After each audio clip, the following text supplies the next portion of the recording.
Okay. Welcome, one and all, to yet another episode of WIC TV. It's a cross-ideological space where we come together to talk about issues both political and cultural, from the silly to the serious. Oh, we got a kind of a serious one for you today. We have one more coming when she gets here. I'll throw her in, women gang, right? Uh, can't live with them, can't live without them. Tonight, we're going to be talking about the recent murder of two Israeli embassy workers. They were gunned down by a man who, when he was detained, shouted, "Free, free Palestine." He wrote a manifesto. Many in the media have put the blame on influencers and pro-Palestine influencers like Hassan for their rhetoric towards Israel, right?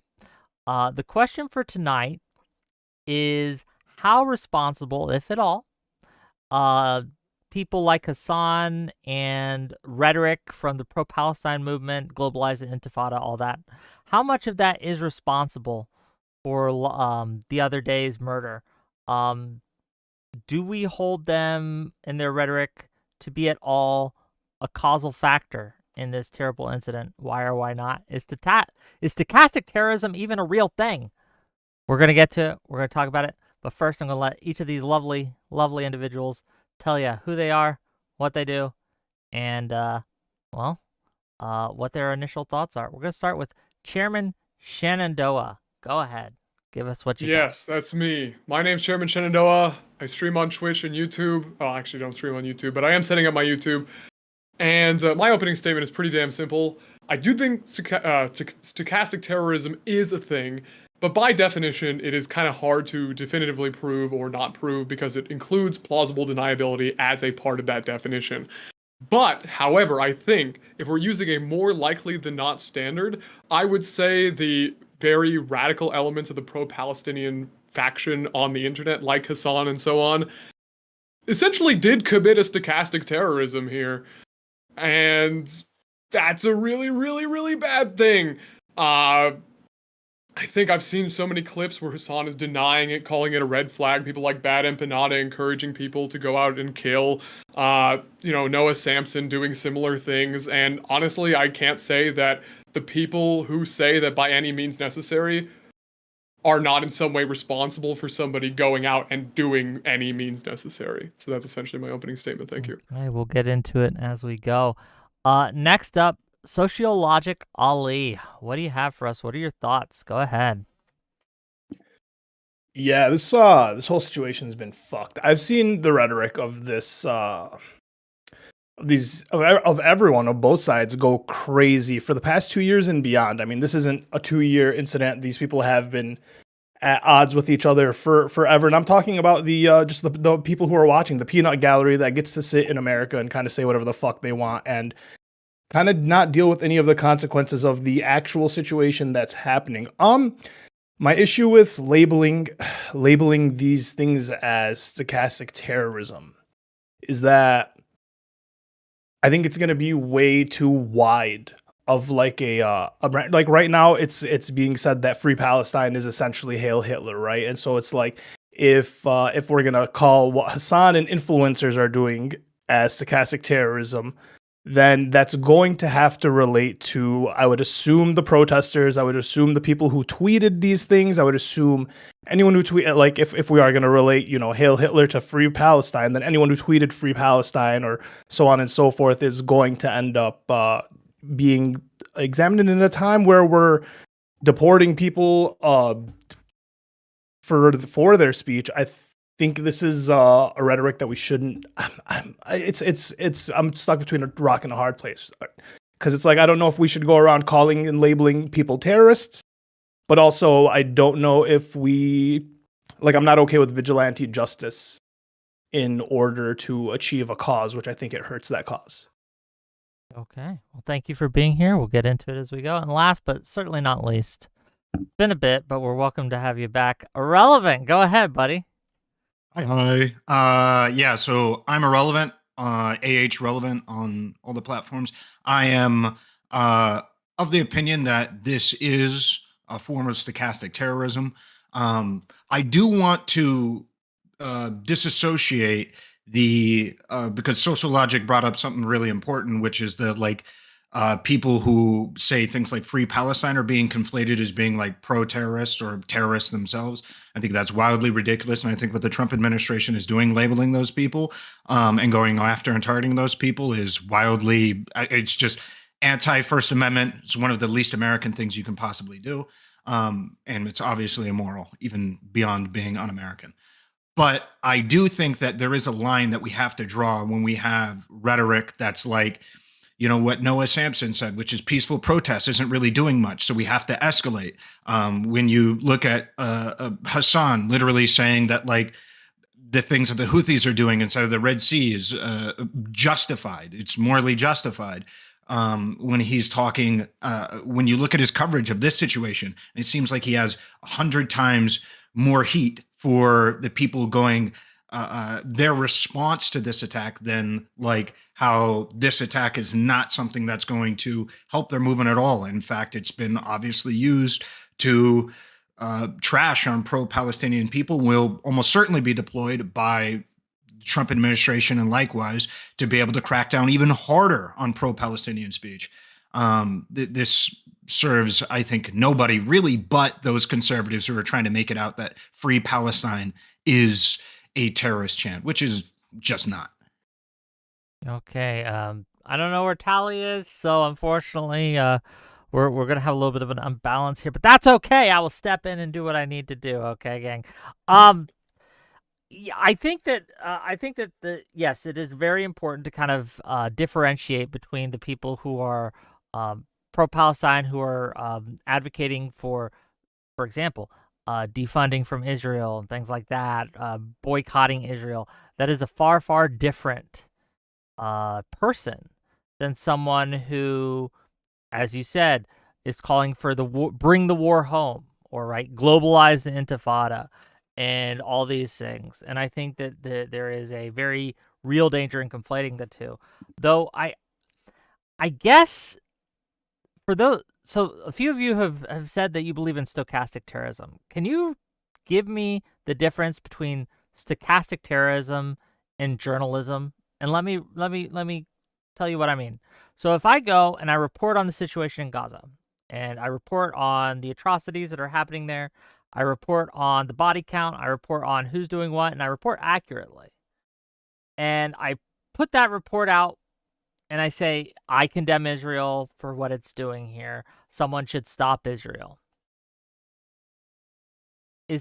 How is that different than a stochastic terrorist? Definitionally, I'm curious. For me, sorry, did you want to go? Okay. I also wanted to say really quickly, Irrelevant, that's how you pronounce your name, yeah? Yep. I just wanted to say that I actually wanted to second everything else you said, because yeah, obviously I don't see like just regular pro-Palestinian beliefs being equivalent to people who are like gunning down like fucking Israeli diplomats in the street or whatever. So that all had to be said to begin with. But for me, I think it should properly be called like a stochastic incitation to terrorism, because I mean, for one, it's obviously not literal terrorism itself. It's just, will somebody rid me of this meddlesome priest? It's saying, I think terrorism against this person would be good, and doing it in such a way where it's plausibly deniable. So for example, if you just simply reported something horrible that was going on and said that, oh, this is bad, and I don't think like they should do it and they should be stopped, like, I don't think that's inciting somebody to a level of terrorism. I think you're just saying that they should be stopped, but you're not really kind of giving people an idea of the means how. The reason I'm saying that I think a lot of these more radical elements of the pro-Palestinian factions are doing stochastic terrorism is because they're explicitly saying the things like Noah Sampson did, where they're saying peaceful protest is not working, we have to escalate, globalize the intifada, etc., which is essentially, with varying degrees of coded language, saying like, let's intensify and get violent. And that actually, in my opinion, would be stochastic terrorism. I don't know if anybody disagrees with that. I agree. A little bit. So when I don't watch any of these people. I'm 33, so I'm not really like a fan of anyone. I don't like watch 8-hour long streams. I have a job, I have a life, I have a wife. So we're there. So like when I hear someone saying that the peaceful protests aren't doing enough, we need to ramp it up, right? When I hear that, being on the Pro Palestine, being Lebanese, being like Muslim in America, yeah, I do feel like it's been 2 years of a perceived genocide or at least ethnic cleansing for the majority of people. And yeah, I don't know how peaceful people can continue to be now. I don't condone violence, but ramping it up could be, yeah, like taking over the schools or like the encampments or however like they're doing it. I don't necessarily hear like kill people in the streets. Okay, so I feel like wait, have you seen the clip specifically? No. Yeah, okay.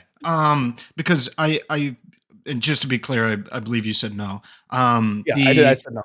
Yeah, so the clip itself, he says peaceful protest and we have direct access to, prior to saying like peaceful protest doesn't do anything. He says we have direct access to the politicians, the people, the propagandists, and peaceful protest has only got us so far. It's time to escalate. I feel like so like that bit of like the Luigi context, yeah, like the Luigi thing when people are like exactly. started sharing the addresses of the sea. Okay, all right, okay. Yeah, that Yeah, it feels like I would that need the whole context. chain No, it's of dialogue, it implies, well, we have direct physical. I think he even says direct physical access to the politicians, propagandists, and things like that. It leaves very little to the Yeah. imagination. Yeah, But that does bother me. That does bother me because I do believe a lot of these people that watch these streams, that follow these people, I mean, they're influencers, right? So like Okay. that's the issue. I don't like when the people that are. I feel like throughout the whole Palestine thing, there's been a lot of clout gainers on the end, right? There's clout sharks that are trying to just build their name, right? Like they turn their whole social media presence into this thing, which is just guaranteeing them views, guaranteeing them likes, guaranteeing them money because it's for a good cause. And so, yeah, I do have issues with that.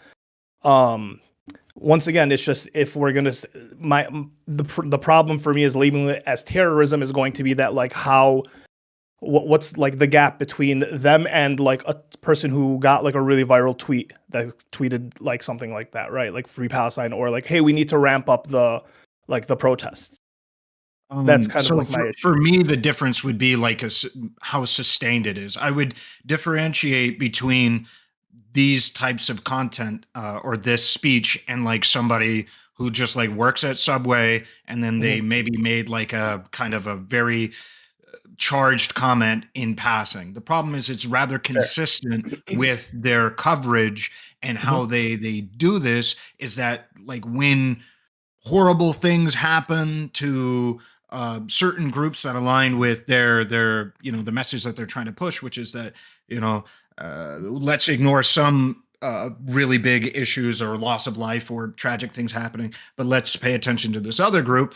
They will very specifically curate how they cover it and the manner that they cover it, and that's perfectly in line with that rhetoric. So it's not like it's like a one-off thing. If it was a one-off thing, I wouldn't actually have a huge issue with what Noah Samson said. If Noah Samson said that, and then it was like just in the heat of a moment, something like that, we let that slide. Okay, that's my opinion. So I just want to keep like. Let's go. You can go on. No, first No, you can go on, you Ollie. can go on. Let Ollie respond, and then we'll go to Yeah, it's all good. Shenandoah. Okay, So, yeah, my Okay, bad. so Wick, I don't know who that one guy is that he wears the glasses. You had to kick him off your panel multiple times. I forget his name. Omar, But like the yes, guy who said to yes, shoot the yes, Palestinians yes, Wait, who Minar? left Gaza should be shot in the head as traitors, yes, and I had to kick him yes, off the stream for it. yes, Yeah, I yes, remember that guy. Okay, so like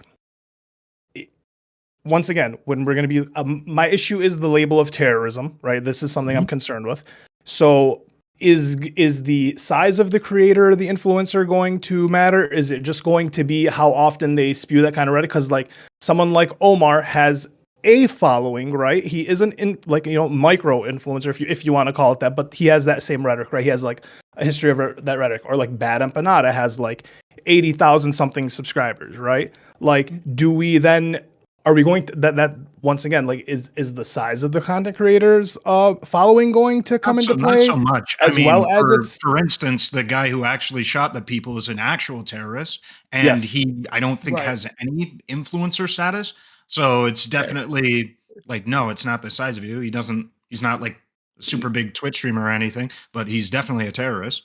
I think with my understanding of stochastic terrorism personally, and I might actually be disagreeing with you here, is that for me, I actually think it is something that you have to have some level of influence to do, because Yeah. it's very hard to make a call to action. Just to be clear, I'm not saying that the guy, as we said, like he's an actual terrorist. We're just talking about like the people on the internet possibly Yeah. feeding into this, or Or rather being than responsible. Like what we're talking about today, Yeah. just to kind of clear things up and Mhm. kind of maybe guide this a little bit, is to what level should we hold people responsible for their rhetoric online when that rhetoric can be shown to lead, if it even did in this case, right? Which we got to talk about, That's right? the thing. If it even did, what should happen to someone like Hassan, who's been saying, baby settler comments and things like that, right? Like what should happen? That's going to be my thing, is that like we instantly, it became like Hassan and Noah and whatever, this list of like 5 people are like, you are responsible for this, right? People are like saying that they incited it, they're calling for direct action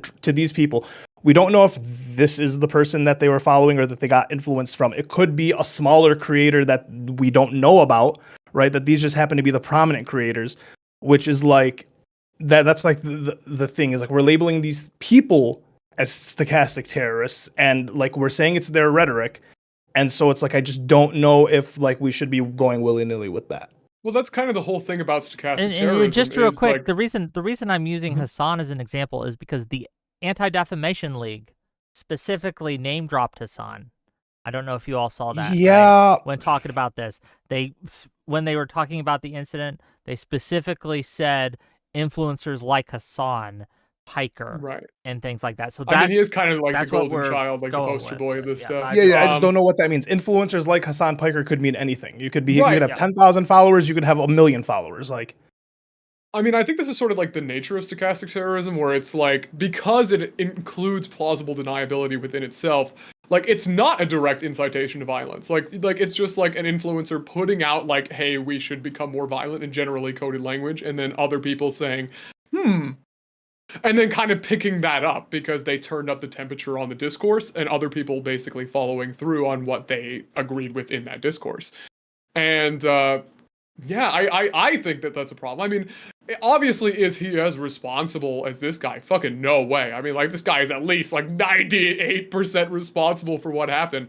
But can we at least say that Hassan is responsible for turning up like the general discourse on this, and like somewhat normalizing the idea of using violence in these spaces? Like, I would probably say that, and that does like lead into situations like this. no, I Even if don't indirectly. actually I don't think that. I think the rhetoric and the discourse around this is violent already and was going to get violent regardless. It's just you're able to see it more and more people are online, more people are I think savvy Hassan has online. some agency in that. I Like, mean, I think, yeah. I do. I and don't what- think it's like a completely systematic thing. I think like it does matter when influencers and like people who influence people like have violent opinions and push that onto their audiences and spread them around. I think that does like turn up the temperature.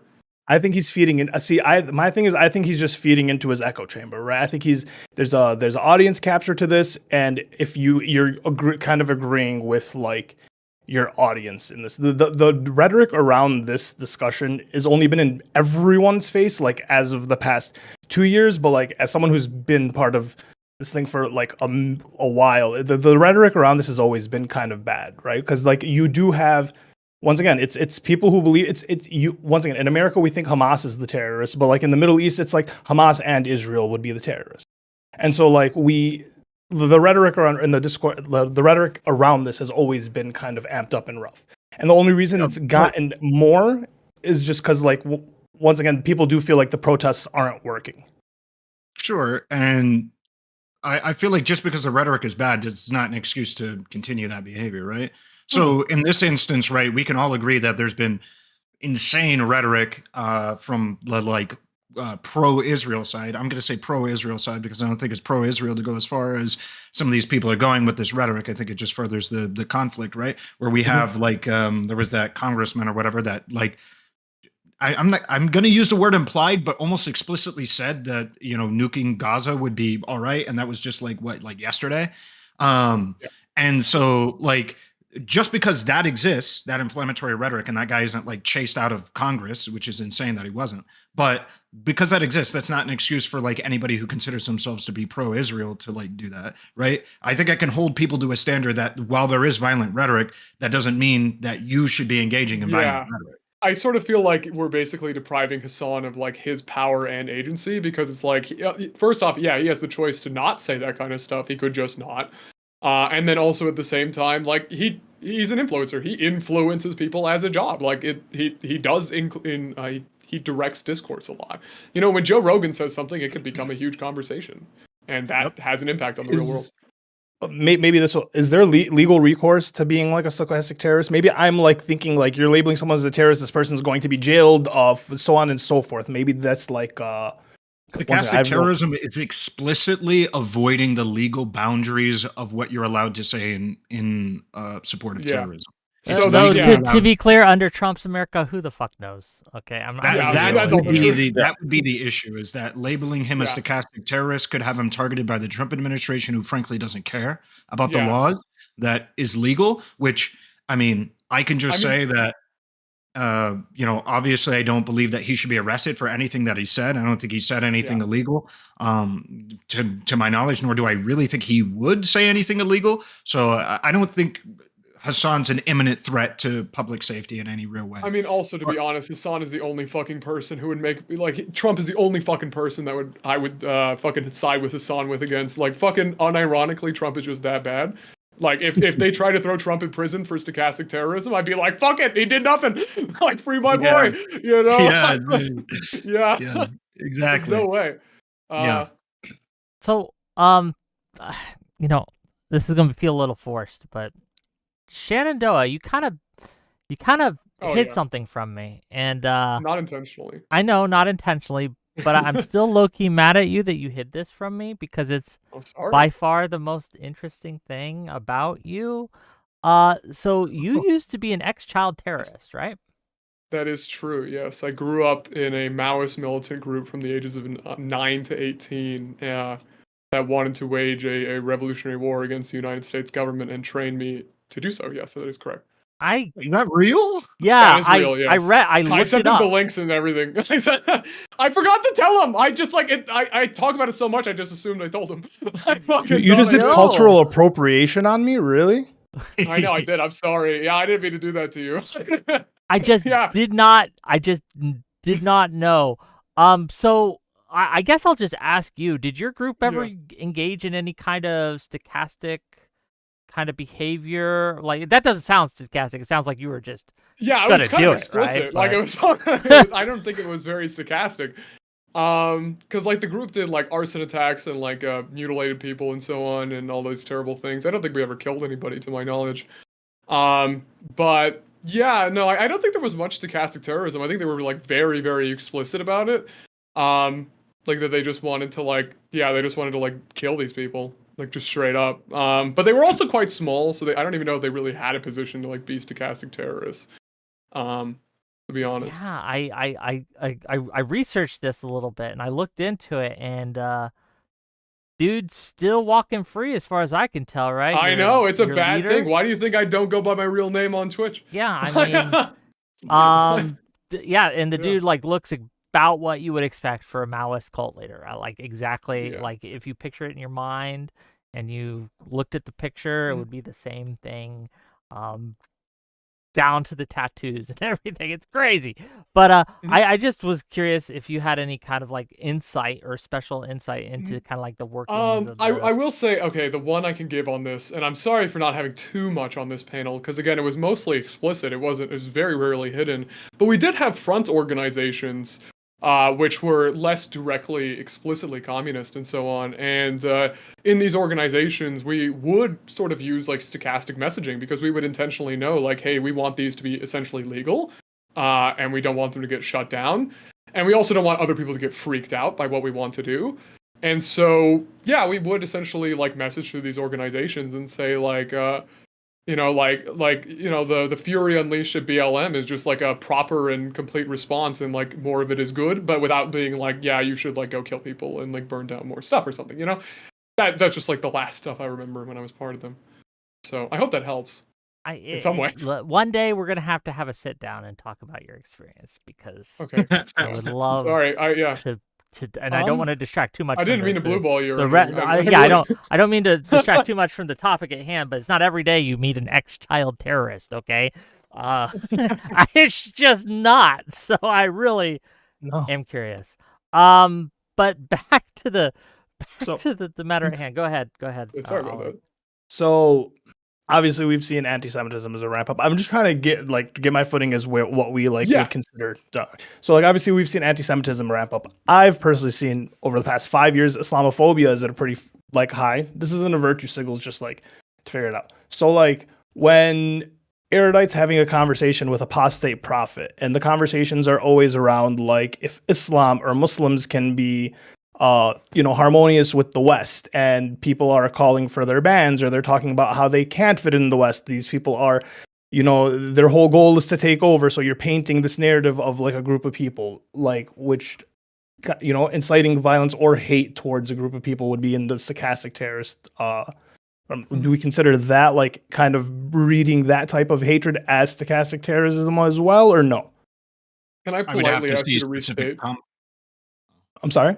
Oh, can I politely ask you to restate? For some reason, it just slipped over my brain entirely what you said. I'm so sorry. I'm saying like, so if incitement of hatred, or like obviously not direct, but like the rhetoric you're using is inciting hatred or violence towards a group of people, right? Right. And right now there is talks like all over, particularly after last night, about like a Muslim ban, and like obviously the violence against Muslims is going to go up. Would you consider like rhetoric around like this group of people, how they should be banned, how they don't fit into the West, how they're not harmonious, so on and so forth? Would you consider that in that same realm, or no? I think in some cases, yeah. I mean, obviously it would depend on the specifics, but yeah, like generally, I think. What's the line? What changes it from not stochastic terrorism to stochastic terrorism? Yeah, no, that's a great question. I think it's really hard to define the line of when that actually does change, because it is. So for me, I would say the line is pretty distinctly with stochastic terrorism. It's more of an incitement kind of towards terrorism. So what is terrorism? It is deliberate use of violence or intimidation on a civilian population for a political goal. So if you can demonstrate that whatever type of speech or whatever you're trying to demonstrate is aiming to get people to enact violence or intimidation on a civilian population for a political goal, then yeah. For a Muslim ban, if it was like, I don't think, if I imagine a ban on a group of people, I don't think that's intrinsically violent to ban a group of people. I think it would be intrinsically violent if the ban would include violence against the group, which it almost certainly would. And almost always does, because when people talk about a Muslim ban, they talk about like removing Muslims from the United States, or just trying to keep with the United States, or they'll talk about we won't remove them, we'll just like make them essentially second-class citizens, which in my opinion would be a form of violence. I don't think you can make a group of people second class in such a way. And so like for me, I've seen rhetoric around Muslims be kind of, especially with that one Valentina Gomez chick on in Texas that's kind of going crazy. These Muslim rapists, pedophile, whatever. So like what I'm saying is like I do feel like we're getting to a place where not so much that's going to happen, but it seems like we're in the rumblings of like pretext. So like once again, like you're saying there, like these people are calling for a ban, like apostate prophet specifically calls for a ban in a conversation had with like erudite. If the rhetoric continues to ramp up against Muslims, would you consider that pretext for like stochastic terrorism? Absolutely, it could be, 100%. Like, let's assume, he talks about like a event where some Muslim kid got targeted for being Muslim, and they're refusing to really condemn it and stuff like that, and they're still just talking about their like Muslim ban. I'd be like, yeah, okay, bro, like yeah, you're doing some wild business here, you're on some stochastic terrorist stuff, yeah, for sure. Yeah, I think I basically agree with that as well. With that though, right,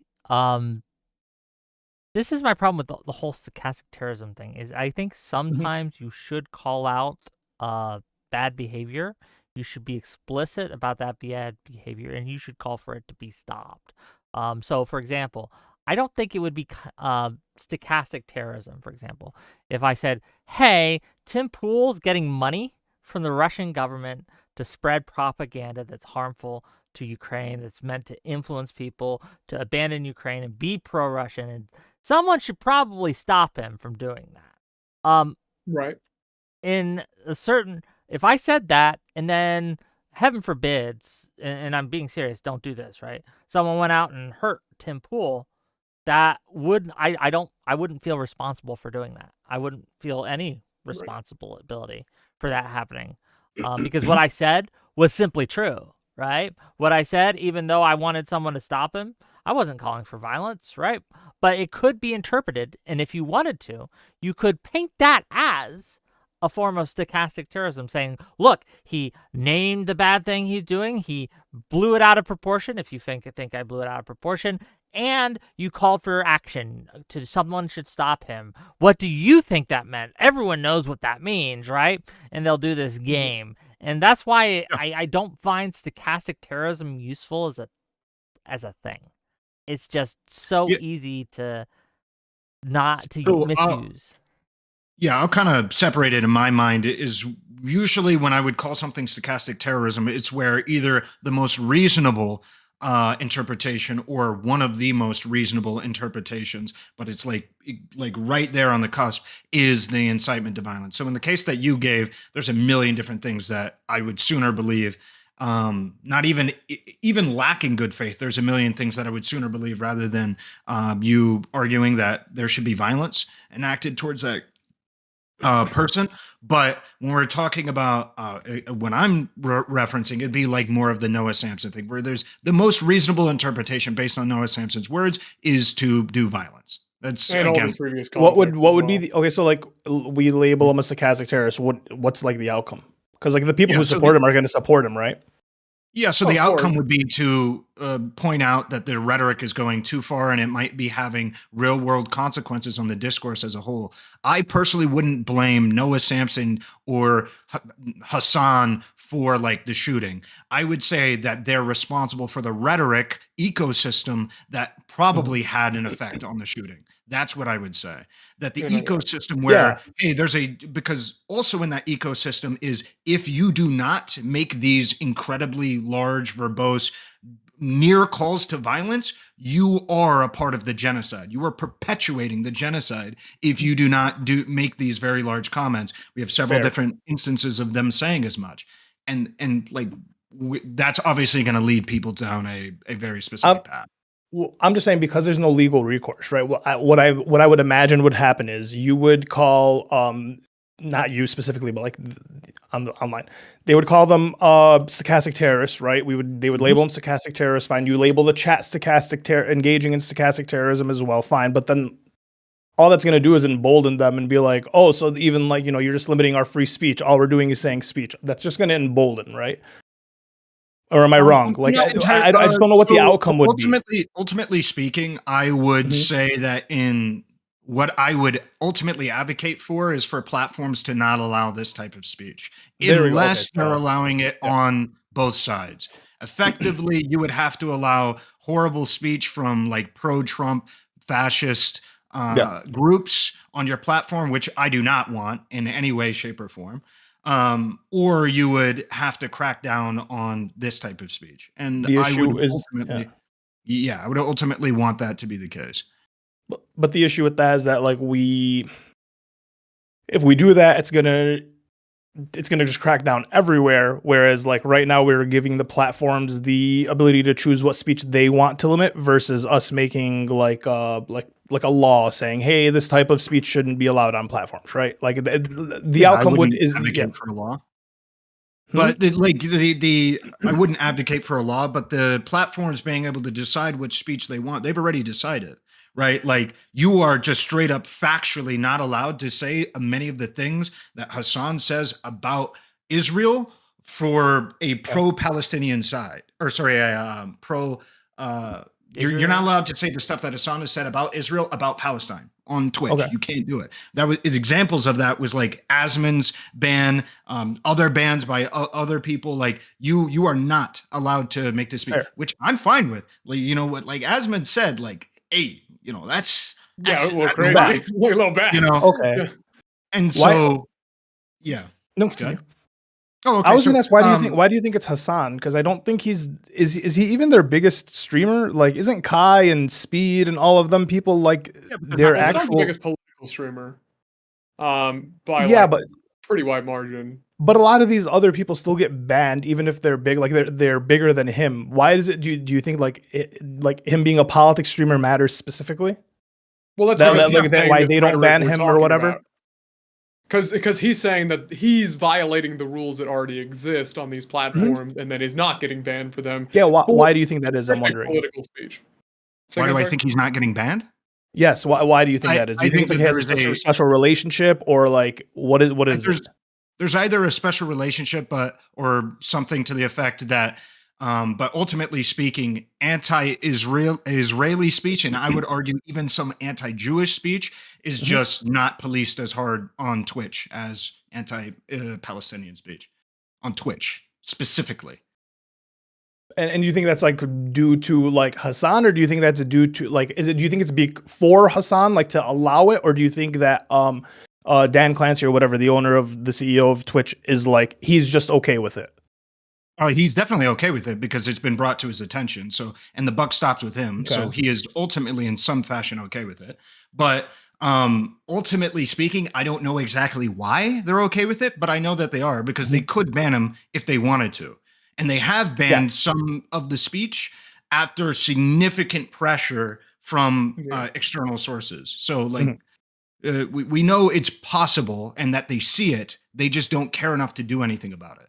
Until they're made to care, essentially. So the idea is that you would want to pressure these platforms in order to get them to see that they should limit this type of speech, right? That would be like your either that or make it ubiquitous. And I would very much not like it to be ubiquitous. I don't want to see pro-Trump people talking about how, you know, these college campus pro-Palestinian protesters, you know, we've tried peaceful means to be able to the Trump administration has tried peaceful means to arrest these people, but all of these pro-terrorist sympathizers keep getting in the way. We need to escalate. Like, I don't want that on my platform. I also do just want to say from my own like conscience, I'm not much of a deplatforming guy. I actually don't think it works very well unless you're doing it at like a universal scale where you're deplatforming from everywhere. But if you only deplatform from one place, I do think I have seen studies that basically show that it does usually just lead to them getting a more radicalized audience somewhere else. And given that there are so many places that Hassan could go, it's like, I do want to see the rules enforced fairly. Like if like that is like just a big thing, honestly, like that's just like a fairness thing. But, you know, if we're just saying like, people should be deplatformed, I'm just like kind of sort of not that convinced about the efficacy of it, to be honest. I personally, I don't think there's any reality that if Twitch is like, hey, you can't be this radical in your speech, I don't think there's any reality Hassan leaves.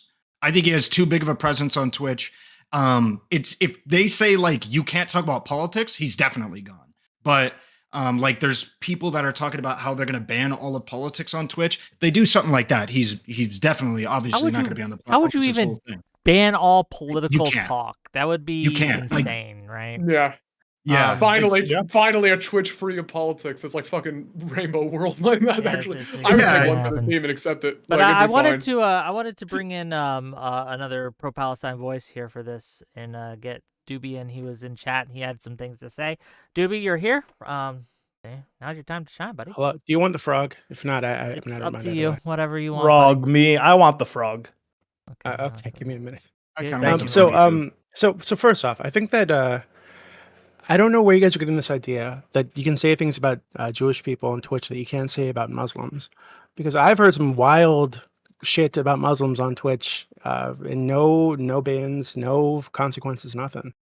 Like this implication that Muslims want to destroy the West, right? And they want to come here and destroy the country, and they want to kill the gays and put women in fucking virtual chains with a hijab or whatever the fuck.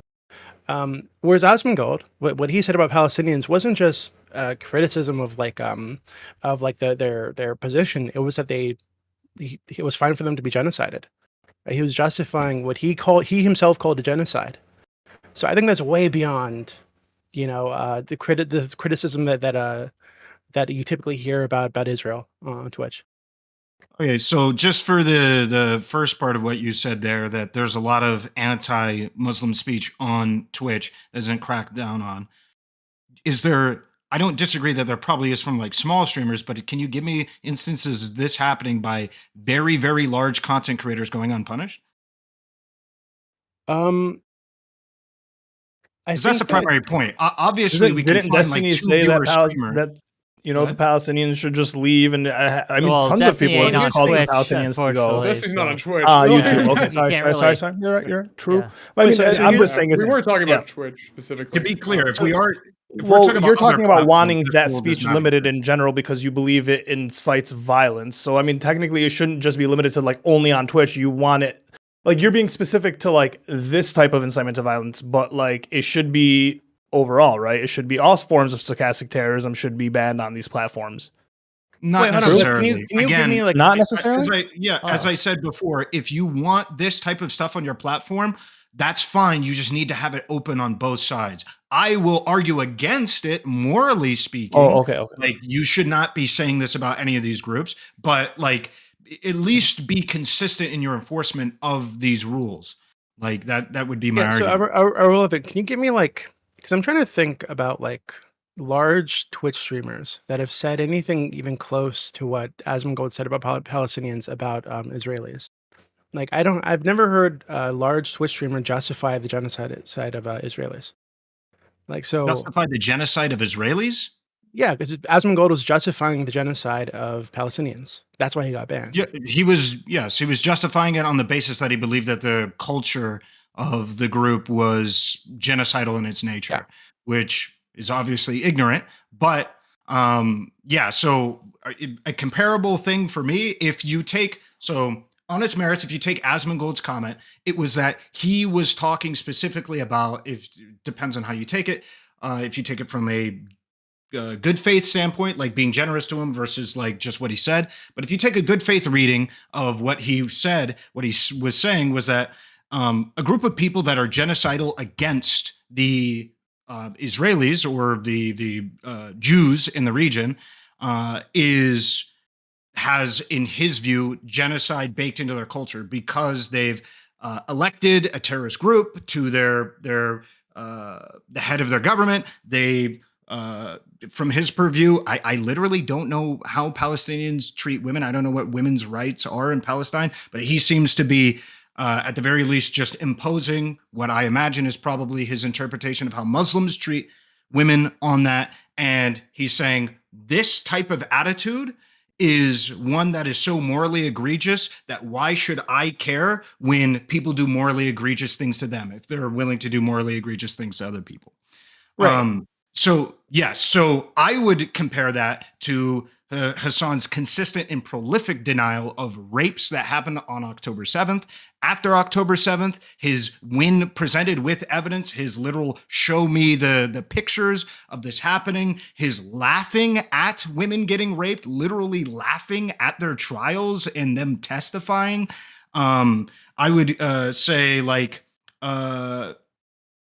probably also after October 7th, in conjunction with this type of speech, saying things like, this is just resistance. And like people like Frogans claim that it is, what did she say after October 7th? It was like white leftists in the West foam at the mouth of the idea of a revolution in the West. But the moment it happens in the Middle East, that it's all of a sudden wrong, saying that if you think October 7th was bad, you are just some privileged white Western loser. Like these types of things immediately in the aftermath of a very significant terrorist attack, I think these are quite bad. Okay, I will so also I throw would on at the end there just really quickly, and I'm also not commenting much on this because I genuinely don't know that much about like the specifics of what people have said on Twitch. But I have also seen as like a common argument that like it is the Israeli people who are fundamentally incorrigible, and that they like cite polling statistics and basically say that like yeah, Israelis just are like a fundamentally genocidal culture and like will want to destroy Palestinians.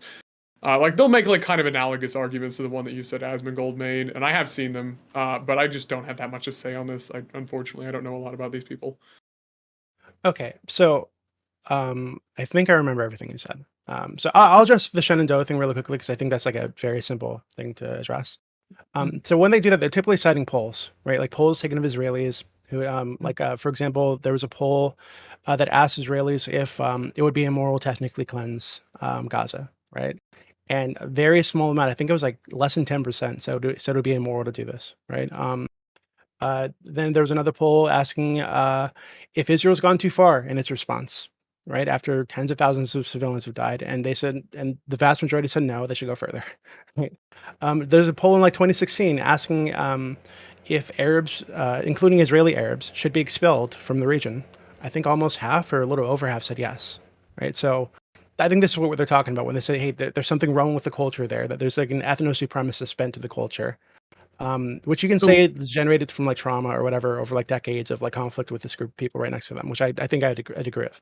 But so going to Hassan and the rapes thing, I think I don't think that properly that's a addressed my point. My point was just that, like, even if they are using polling, like, it was a similar claim to what Asmongold was making, that the culture is fundamentally rotten and that no, they but don't care if bad things happen to them because they're that's not fundamentally true. rotten. No, Well, but a lot that's of people different. have So said wait, that hold on, about but no, that's Israel. not. Like, yeah, that is true. I've seen a lot of people say that no. about Israelis, where it's like, yeah, well, they're all fucking like genociders, and so I like, already yeah, know what bad things Samson happen to did. them. No, I it's think more in that that same video where Or- he made that same point. I That's think what I'm saying, and I'm saying that like was that's the- like a his fairly point. similar statement to what okay. Asmongold So think about it this You way. gotta let So him respond. Go ahead, if it's David. true, right, that these things about Israelis are true, and they're okay with an ethnically cleansing, or they support an ethnic cleansing, or a genocide, because I think more and more scholars are now on the side that it's a genocide, and they support this, and the vast majority of them support this. Would it be wrong to criticize them or to say, hey, if other nations attack you guys, it's actually justified because you're supporting a genocide? Just to be clear, so like hang on a minute. Can you say that again really briefly? I'm sorry. Just one more time. Sure. So if it's true that they're supporting a genocide, that there's a genocide and they support it, would it be wrong for people to say that if it's true that they're supporting the genocide, that it would be justified for other nations to resist them, for people within Gaza or the West Bank to resist them violently if necessary, because they are supporting a genocide? And I don't. Would you And say the same secondly, about would like the that be Palestinians? Like anti-Semitic? if the if the Hold on. And secondly, Palestinians would that be fundamentally anti-Semitic if believe they that said as this? Would this well? be something about Jewish people, or is it about Israelis who are carrying out a genocide and supporting a I haven't genocide? said anything about anti-Semitism. I was just asking, like, Well, you yeah, but know, we're discussing but I'm saying anti-Semitism that, like, versus like if like somebody anti-Muslim said that about comments. Palestinians, that like, hey, Palestinians are fundamentally incorrigible, they want this stuff to happen, they want to see Jews wiped off the map, or Israelis, fine, whatever, Israelis wiped off the map, like, yeah, and even if that was true, like, even if hey, all the Palestinians did believe this, or like just a huge supermajority, I think it would still be fundamentally wrong to be like, yeah, also like therefore they could like horrible things can happen to them, and I wouldn't care. Like I still think what Asmund said is wrong, even if it was true, and I feel like you're arguing with me on the basis of like truthiness, and I'm saying I don't care if it's true or not. I still think it's like a fundamentally wrong thing to say. Why? Like why? Well, because I Yeah, think like why? yeah, I don't think people should have like an October 7th or a genocide done to them, even if those people like at this moment in time support a genocide. Like I think Hold I on, think like I'm not talking about like rape or torture or any like civilians or anything like this. I'm talking about like war, right? Like attacks against a nation that is currently committing a genocide. I just to think be that would be clear, I was justified to talking I attack the was talking nation. about like the Asmongold situation. I was saying that there are other people who will justify October 7th in a similar way. So if we're just talking about war, like hey, fighting people who think genocide is good that's fine. Like that's fine. I'm Right. just talking about a situation where like they Actually, hold on. actually I think we can settle this really quickly. So just kind of so I can understand what your mindset is on this. So if they had only attacked military positions and military people on October 7th, um, do you think that it would still be terrorism or an unjustified act if they hadn't killed any civilians or done any of the murder and raping or whatever? I'm not I don't entirely think so. sure, but I'd probably at least gut check probably say it would be at least significantly more tolerable. No, Like I so, think it'd so, be, I mean, I we can think say it'd right be now. So in more. the West Bank, they're currently what I consider to be violent ethno-supremacist Jewish settlers who are attacking people, kicking them out of their land with the support of the Israeli government, if people violently attacked those Israeli settlers as they're trying to remove them from their land, do you think that would be terrorism? Nope. No, I don't think so. Okay, then yeah, okay, then I think we semi agree. At least Right. on I'm the I'm just also saying, but Disanalogous. they also shouldn't be like genocided. Like I'm Yeah, just yeah, saying, yeah. like that's why I was Yeah, this is talking about the disanalogous to the admin point. board thing. The point is the material facts is that there is deliberate targeting by Hamas towards civilians, and it's being justified. If it was coupled with, hey, if Hamas was just targeting military targets or And settlers the or settlers more in the West actively Bank, like by trying the to way, kill I them. morally consider Like, military targets. More, you yeah, can't kick somebody out of their house and say this is mine now and be like, I'm a civilian. That's a fundamentally like that's not something you can't even do that in America. You can't do that anywhere. I can't walk into your Right. house and kick you out and be like, you can't do anything to me. It's ridiculous. right. So those And so people even are, yeah, those people are on the table. If the attacks and strikes and the rhetoric was primarily targeted towards those people, listen, we're green. But that's not the reality. Right. So I agree with you. And I Right? was So also talking I'm not about again, justifying. like, Oh, go ahead. yeah. No, I was just like clarifying yeah, we again. got I it. We was- got it. Let's let Doobie finish up, and then let's let Irrelevant respond. He's had a couple things to say, and let's Okay. get Ollie in here a little bit. Love you, ex-terrorist, ex-child terrorist, but we gotta let the others speak. Go ahead. No, it's all good. It's all good. Okay, so something we commonly hear from the pro-Israel crowd is that elections have consequences, right? So they elected Hamas at some point in the last couple decades, so therefore Hamas is their government. So that election has consequences. So therefore the civilians cannot now play victim when they put these people into power in the first place. I disagree with this because I think Hamas is a violent, oppressive terrorist group that got people in Gaza. But given that this is what you typically hear from Israelis, I think that if you were to apply that to Israel, I think you could make the same argument that they've put these far right fucking nut jobs, who I consider to be like borderline Nazis or just modern Nazis in positions of power. These people are enacting what I consider to be a genocide, bare minimum ethnic cleansing. I think even they would say at this point that it's an ethnic cleansing. So given that this is the case, I think if attacks happen against that nation and civilians die, this is unfortunate, but this is the reality of war, right? And so now I I'd think agree that's with you stochastic terrorism. I'd agree with you I think that that statement Hamas. specifically is That's fine. stochastic terrorism. So I'd agree with you that Hamas deliberately targets civilians, which I disagree with. Right? I don't support attacking any civilians.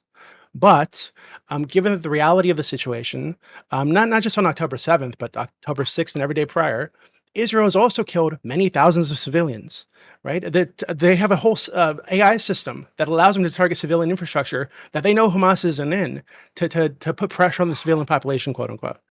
So, like, we're talking about two groups of people. I'm talking about the leadership now. So, the leaders of Hamas and the leaders of Israel, who I consider to be fucking batshit crazy. And so, yeah, when these two groups go to war with each other, bad things are going to happen to the civilian populations on both sides. I think that so ignoring all that context and just saying, hey, if you support action against Israel that has civilians killed at some point or put civilians at risk, you're like it's stochastic terrorism.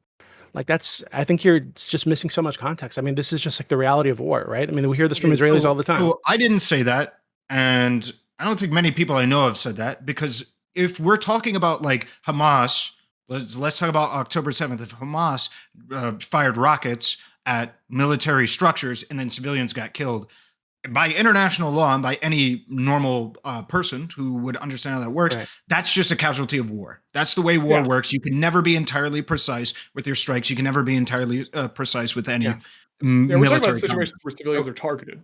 Yes, exactly. Deliberate targeting of civilians is the issue and the principal concern for defense. But also, you said earlier that a tremendous amount of Israelis support like ethnic cleansing in so many words of the Palestinian people. But I've seen polling that says that the overwhelming majority of people in Israel support a two-state solution. They support the Palestinian state being recognized. And there's a minority that support like one state with apartheid or one state in general and stuff like that. The majority of Israelis support a peace process in which there is a Palestinian state and an Israeli state. So when prompted, would you want a Palestinian state to exist? They say yes. But we also would, want our own state. So I this, think good. so. I've seen the polling you're talking about too, but I'm talking about like more recent polling. So the one that I mentioned earlier is from 2016, right? So it's fair to use older polling in this discussion. And when I say early, I mean the one about expelling all the Arabs from the region. I think it was like My polling is from 2024. okay. So there's a recent poll, and maybe I don't know, but the polls. I mean, with the way that the questions are asked and which groups of Yeah, people it are has it being laid asked a out. question, they can be like a little bit iffy, right? But there's one recently. I think I'll let you finish in a second, but I do want to sure. reground this to the stochastic terrorism bit. Yeah. But finish up your point, and then we'll get it back to where we were. But go ahead. Okay. So yeah, it was 82% of Israelis supported the ethnic cleansing of Gaza, and that's like this month. I think within the last week, if I remember correctly. So, and again, you can see like the population has shifted. I think both populations here are radicalizing each other and have been for a very long time. Reciprocal yeah, it's radicalization is a thing. And speaking of radicalization, right? That can bring us back to the topic at hand. yeah. Can I Again, respond to the Hassan thing because I think that was on topic. yeah, that was on topic, and I want to bring out like with the recent assassination, murder, whatever you want to call it, of the Israeli embassy workers. Again, you have the ADL coming out saying it was due in part, at least, to people like Hassan Piker's rhetoric. I'm just curious how much we give that, right? Like, personally, I'm not a stochastic terrorism believer. I don't think it's a useful term. I don't think it's a useful lens to view the world. I wouldn't hold Hassan responsible for what someone else did, right? Even if he did give like very strong anti-Israel, anti-Semitic rhetoric. I don't think that makes you responsible for what someone else does. But that's my take, and the Can I ask ADL you a question, disagrees Rick? with me. So I I think the ADL just did that because they were working with fucking that one guy to try to get him banned on Twitch. Like the ADL was working with Dan or whatever to try to get Hassan off Twitch or try to get the. So like I think the ADL just saw this as an excuse. Like, hey, look, listen, this is the rhetoric that's been happening up. This is a name that we can put to it, and they just use that. So I don't really take much weight into what like the ADL or what like Stop Anti-Semitism says. I think the ADL is like a fundamentally dishonest organization. I mean, there's many, Mhm. many examples of this over the years where they just use the anti-Semitism thing as a weapon against people dishonestly. But wait, to go to your point. So I agree with you. I think attaching this action, right, which I think is bad. I don't think you should be murdering people, right, civilians. And even though they're like staffers or they're like lobbyists for Israel, I still think they're civilians, right? Obviously, I don't think it's okay to kill them. So given that this bad thing happened, I think this bad thing can happen totally separate from anything fucking Hassan said. I think people are going to look at the actions of Israel and have an opinion of those actions that's strong enough that they might think, hey, I want people to fucking be punished for all this evil shit that's happening. And these people are here, so I'm going to punish them. I don't think you need Hassan to do that. I think trying to attach it to some dude on the internet when there's so much out there that would lead people to be angry about this kind of thing is just silly. I think it's just an attempt to again suppress pro-Palestine voices. That's what I was saying earlier when it's like I don't necessarily think Hassan amped up the rhetoric. I think Hassan is in the echo chamber. The rhetoric and the discourse around this has already been amping up forever. And you're just seeing it now through Hassan's chat and you're trying to attribute it to Hassan when it is just like the war over there is fucked. People believe it is a genocide and ethnic cleansing. And so therefore like the rhetoric is not going to be polite or nice. I mean, Like if Hassan anything, I think shapes and the is rhetoric shaped of by the Israeli. rhetoric. Yeah, but I it's think there's definitely not like a fucking. It's a dialectic, of course. I mean, like Hassan, he's huge. He does direct a lot of the conversation, and like that is somewhat important because hey, when you direct the conversation in a certain way, like is it really that surprising? I mean, when like stuff happens because because Hassan has like at most 20,000 people in his chat, right? Like let's just go. So I'm from That is a lot. Dearborn. It is a lot, but I'm from Dearborn, Michigan, right? And people my age have been having this conversation, this discourse, and the rhetoric's been amping up. And the people my age do not have, there are more people not watching Hassan than there are people watching Hassan. So can I And ask the people you a not simple watching question? are Do you still think having Tucker these Carlson conversations. does nothing? Like, do you think Tucker Carlson doesn't help legitimize the rise of like fascism in the United States or anything? Like, do you think he like just doesn't like help the far right grow in this country? Like, I think there are. like I is think he there are also just a talking victim pieces of the that can far right make it. rhetoric growing? I think there are talking pieces that can make it look nice, right? And maybe make it look nicer to like a newer audience. I'm just saying the type of people that were already in Hassan's audience. He has it's a fucking communist audience, right? So the type of people that were already gravitating So towards Hassan made it him, louder. maybe.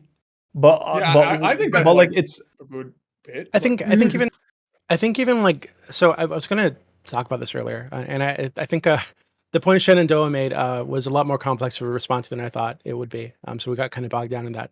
But the rape thing with Hassan, right? And the baby settlers thing. I think all these things are taken totally out of context, typically when they're spoken about.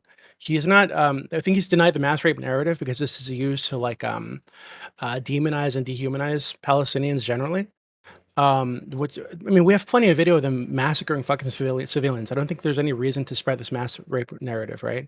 And just the reality is, there have been a lot of lies spread by Israel, survivors of October 7th, people who claim to be survivors of October 7th, and that have just been exposed, like for fucking, almost immediately after October 7th. Like there's a guy who's still going around giving like speeches in front of massive crowds, claiming that.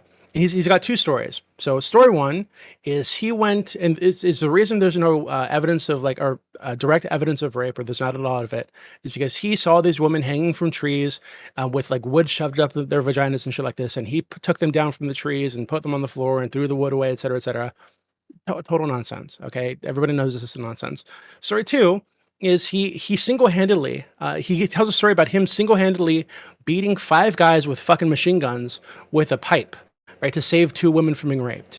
Total fucking bullshit, right? And then he has another version of that story where he like managed to convince them that he was a Muslim, right? And this is how he got them to leave the woman alone.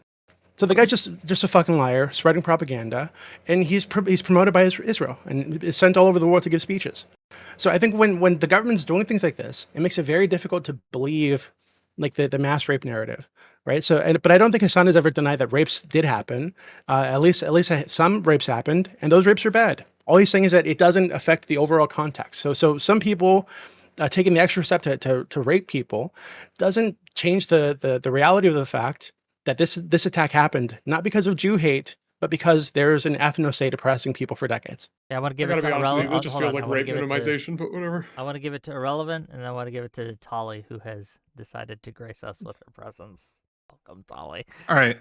So quickly in response to that, I disagree with the idea that his rhetoric has been exclusively about mass rapes. I think it's been convenient for him to say that that's the case, but namely when he spoke to Ethan Klein, and Ethan Klein gave him several individualized examples of rape that happened on October 7th, he proceeded to become the biggest conservative cuck frat boy you've ever seen in your entire. Where's the rape kits? Where's the forensic evidence? Where's the video footage? I need the 4K CCTV stuff. He turns into an inspector general overnight. And these are individualized cases. This is not about, hey, 4 people got raped, therefore mass rape. It was just him being presented with individualized cases and then him rejecting those individualized cases, even when it's right in front of him.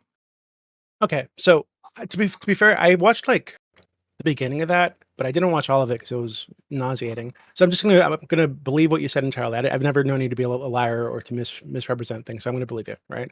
So if that's true, then I think that's bad, right? I 100% think it's a bad thing to do. I can understand why he might be defensive in that case, but obviously denying the express experiences of women that are right there is fucking terrible, and you shouldn't do that. But I'd say this is something that Ethan, I've seen Ethan do before when the rapes from the IDF are brought up.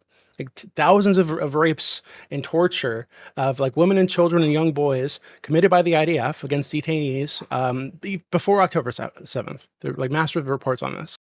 And in the similar vein, when those reports were brought up, you have the pro-Israel people who turned into exactly the kind of guy that Hassan was that you just described. They want all the evidence, they want the rape kits, they want video evidence, right?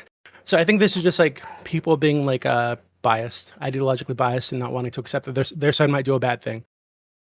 I'm so confused. Why are we whatabouting with Ethan right now? Because we're basically saying that, like, yes, if Ethan did that, that would be bad. He should be, like, that would be Right. fucking horrible. And we're also saying that, like, we think Hassan has done this. And we also think, like, specifically that the rules of Twitch have not been enforced on him, despite the fact that we believe he has done this.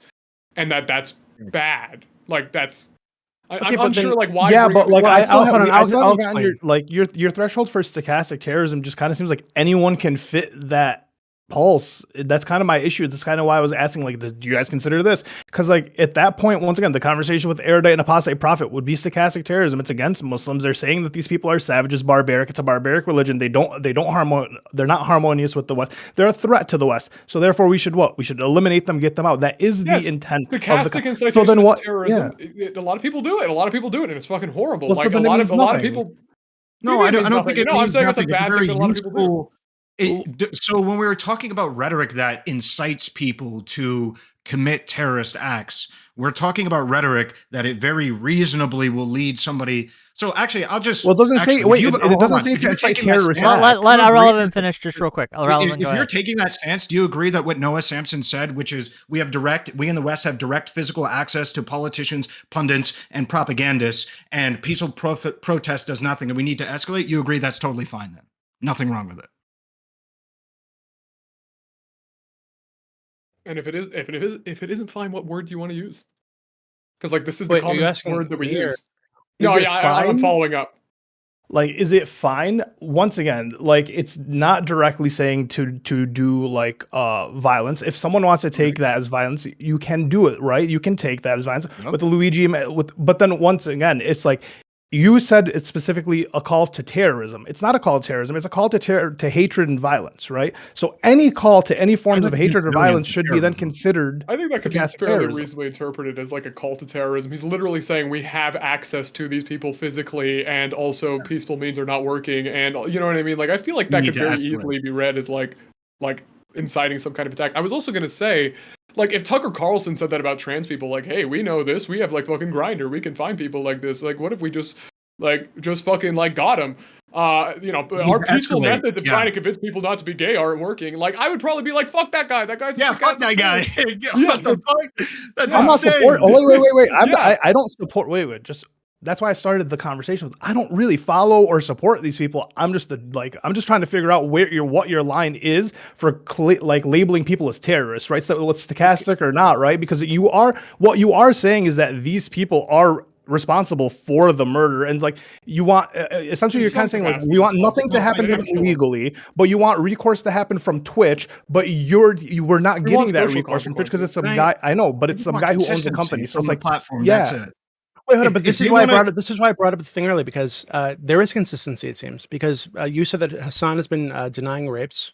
So is Ethan Klein. So do many pro-Israel people. They deny that they deny that the IDF has committed rapes. When the Hold on. Ethan Klein, when it did come up in their conversation, the report on the Palestinian side happening in Israeli prisons, Ethan, whether people want to say that he was being sincere or not, his immediate response was, "That is horrible. That is terrible. I condemn that." Okay, Right. hold on. But he also said that he believes I it's a also haven't watched genocide, enough of that, to right? be So honest. like, and we know that's not true. He also said that he believes the IDF are terrorists. We know See, that's not so true. you He doesn't can believe try that. to impugn his intentions, and you can say think that he thinks his wife know is a what's terrorist? truly in his heart. I don't I don't think know. he He thinks his said wife is a first of all, terrorist. he said his wife is not a terrorist, so he didn't concede that point, even if it was very sloppy the Okay, way he so he argued doesn't himself think the into IDF that is a terrorist corner. group. Number one, Wait, and number no, two, That's he not a still logical maintains that it's a conclusion. An genocide. institution being a terrorist group doesn't mean that his wife isn't a terrorist. No, no, he but could his be- wife, his wife he could went also to just the West. be like Wait, hold on. His wife, contradictory as a person. went to the West Bank, participated in a raid on somebody's house with the IDF that he thinks is a terrorist group. You have She did you this have no voluntarily. idea She did this anything about the voluntarily. raid that his She wife did this participated in. voluntarily. Hold on, And I have what frankly, she said. this is part of the problem, is this idea that every single person is complicit if they are Israeli and they have to do any type of mandatory No, that's service that they're bullshit. somehow This is a lie. You're a liar. What is I a do lie? know. What I is know a as lie? much as you do. Oh, So okay, Hila, hold on. Hila's gone over this repeatedly. What She is a said- lie? Could you? She said could that she you had not. Like explicate I the can. lie? Well, you said I have no idea, and that I'm. What I'm doing is I'm implicating I all didn't say you had Israelis. no idea. I Stop. said this is Yes, you actually did. part of the Yes, you problem. did. No, I said Actually, this is part you of said the that I'm problem. implicating Okay, all Israelis okay, because okay, they're okay. forced to do No, IDF I work. said you That is don't- You're- I not. said hold you on, don't both know of you, what she both of you, did both of you, on both of you, that both actual of raid. you, have both no of you, idea. You're both of you. assuming it was the worst Hold on, case hold on, possible. hold on. Both of you. Both of you, stop. You're talking over each other. No one can hear either of you because you're talking over each other.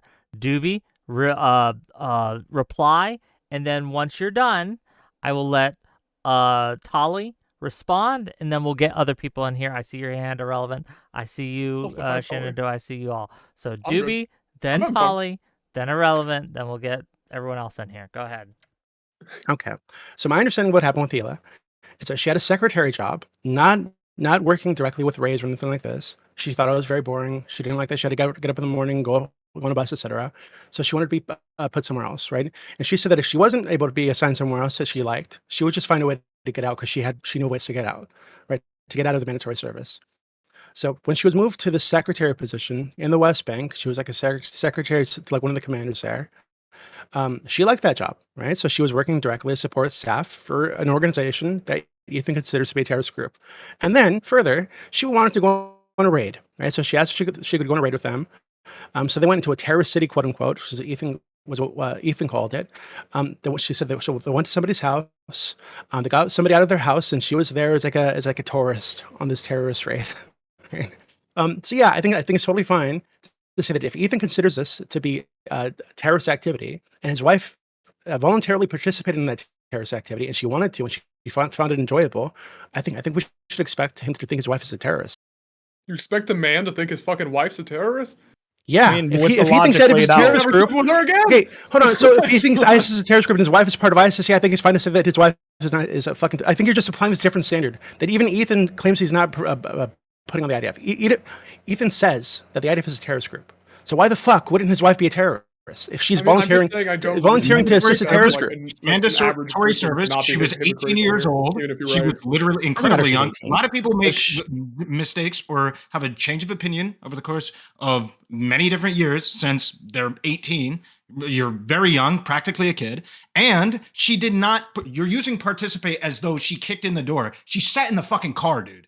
Like you're like, she did the equivalent of what like press do when they tag along with these things. She literally sat in the fucking car and just waited and then just She's the observed. secretary That's all to the she did. people who are doing the She didn't raids go in the kicking West. door Clear. for dragging She was the a person out of the secretary To be helping them clear, organize these raids that they're not- doing. That Ethan not- considers. And- Disconnected for a minute. Hopefully you were all good. I Oh, think yeah, I'm no, we were back fine. We're all good. now. Now we're here. Yeah, that's exactly what I was trying to say. Yeah. I was like, But Okay, so the I do implication- want to She's saying redirect this. You're applying the level of like denying the rapes to Hassan, but then when you say Ethan denies the rapes, it's like well, no.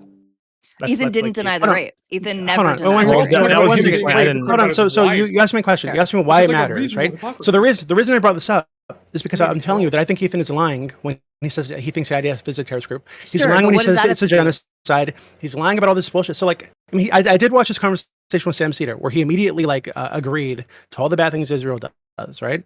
But then he'll go on to defend Israel constantly, and then any action taken against Israel, he thinks is like is unjustified. Okay, but what does that have to do with stochastic terrorism in the United States? Okay, this is further then. To get to Ali's point, right? I agree that your standard for what is stochastic terrorism is really bad, because there are plenty of people in this country who vocally support Israel, support funding Israel, support sending missiles to Israel, support sending them everything they need to get the job done, quote unquote. Not just on Twitch and YouTube, but all over fucking social media, pundits on Fox News, on CNN and MSNBC. All these people are supporting something that many people think is a fucking genocide. Why aren't they stochastic terrorists? Because they're Wait, let me supporting us sending missiles to this fucking genocide. I want to Because add to the that. idea is not Wait. that someone. Okay, It's can- also can we- fueling.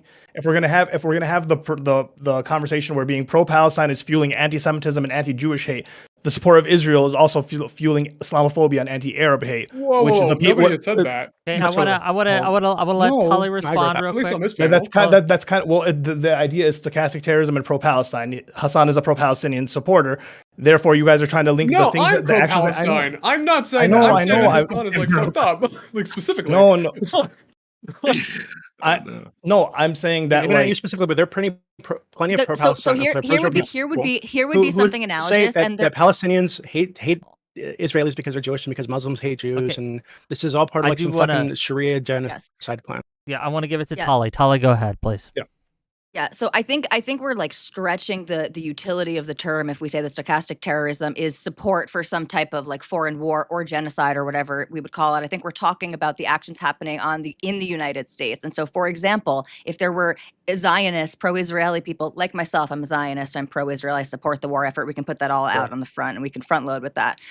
But if there were Zionists saying that Palestinian supporters are responsible for the deaths that are happening right now in Israel, we're surrounded by them, guys. They're at the universities, they're in the Congress. Go out and make it known to them that we will not allow these people to be responsible for the deaths of our brothers and sisters overseas. And that resulted in some type of shooting against Palestinian Americans, Arab Americans, or people believed to be Palestinian or Arab Americans. That would potentially, again, and people here aren't even necessarily saying that those people should face any type of legal consequence, but that would be analogous to the type of situation that we're talking about now. We're saying people who are normalizing the idea that Zionism itself is an evil, inherently evil ideology, and that anyone who is a purveyor of this, anyone who is a purveyor of this deserves violence and justice. That is the type of language that we're talking about that leads to violence in our country. I think what's more likely People is should not that be killed for their beliefs. people are saying that the statements of Israeli Correct. People politicians, should not right, be who killed are for their openly beliefs. genocidal Israeli politicians who are celebrating the deaths of children, and so they see these statements being publicized by Israel, by Israeli politicians, and they think this is really fucking bad. So they look for representatives of this fucking genocidal ethnostate, and they want to punish them. I think this is a bad thing. I don't think they should do Jews it in America. But I don't Yeah, like the Jewish don't Muslims. that's who they reduce us to Jews. Okay, these people were staffers for some like. I mean, that's what that Yes. guy did. So Don't hold on. reduce us to Jews. One of them wasn't even Jewish. Sir, do you please. have any evidence? Do you have any evidence that he knew who these people were before he killed them? Or Do you have any evidence that he knew about for them being was Jewish? that they were outside? Yes, an American Jewish committee meeting outside of the American Jewish Museum in D.C. Yes, this was Hold a on. Jewish What's event. what's the committee He doing? went there. What's the I mean, committee doing? And what was He had no event? idea of knowing that they. Yes, he unless did. He was went inside. personally He following was and inside the stalking them. event. What are you talking He about? did not know who the two of them were. He did not choose He them was because inside they were the event, staffers wasn't of he? the Israeli embassy. Also, again, like I know someone who worked at the Israeli embassy for several years. I don't think that makes them fair target to be killed. I agree with you. I'm not saying they're fair America. targets. What I'm telling you is that this is beyond just like him attacking like a random Jewish person. He was attacking You people. say that. I You think, say that. But no, stop. Sure. Please, but I think he has good he reason didn't to actually believe go are directly supporting that an the Israeli American Jew ethnostate who's during a showing up- genocide. So Well, like you I think don't. he It's has not good just reason because to when believe- he he has good his fucking reason to believe manifesto. that Okay, he's ranting okay, about okay. You're Jews, both but doing the it's thing about where you're Israel. talking over each other again. Land your plane, Amelia Earhart, and then give it to Tali. Go ahead. Okay, so in his manifesto, he's not ranting about Jews. He's ranting about Israel. Where he attacked these people, you're like downplaying to say, oh, there's something like Jewish museum or whatever the fuck. There was an event there, led by this pro-Israel lobby group, right? The to help American them, Jewish to help Committee, them, a Jewish okay, organization. Okay, but them being Jewish is not the relevant factor. It's that they're pro-American, they're pro-Israel organization that was there to learn talking points to help sell this Israeli conflict. See, and you say Right? to Like, learn this is what the event points, was. but they were This is what the having event a was. meeting about getting more About what? aid into Gaza and Syria. No, that is no, what. no. Yes. Stop. Yeah, No. even if they weren't, No, like, don't lie to me. obviously, Even if they like, weren't. Don't yeah, tell they're me just like it's American. bullshit, They're please. like So be like honest. Jews So and Israelis so again, in America. It's like, they're- I understand. So again, so this is an organization that I think has good reason to believe is a pro-Israel lobbying organization. He's angry at Israel because their politicians are openly genocidal in their fucking speeches. So he wants to lash at Israel. So he attacks people trying to lobby for Israel. This has nothing to do with being Jewish. There's a genocidal ethnostate currently like partaking in the genocide, and people want to lash out at the representatives. It's not that like.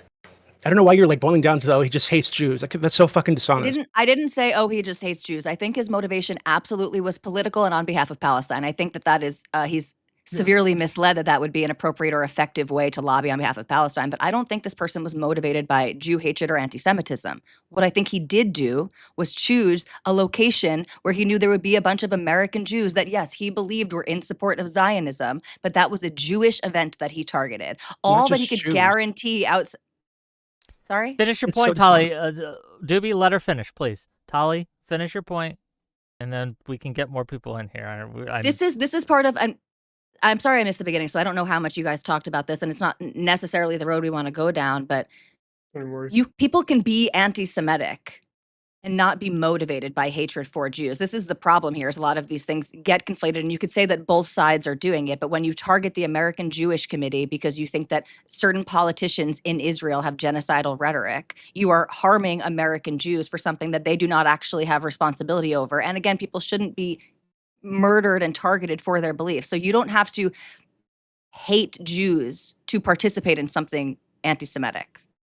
I think people would actually agree with this in some type of obvious way if we were talking about any other minority group, that you don't need to have like explicit racism on the mind in order to be racist, in order to discriminate name the against somebody. racists like against, say, blacks or Muslims or something, right? I know about those guys. I've heard of Yeah. them before. Okay. Let's get Okay. some more people in here. Let's give it to Irrelevant. He had his hand up a while ago, and we'll see what he has to say. Go ahead, buddy. I mean, I'm not sure what I remember I was going to say when I put my hand up, but for me, the context of this specific attack, I don't know what the specific motives were.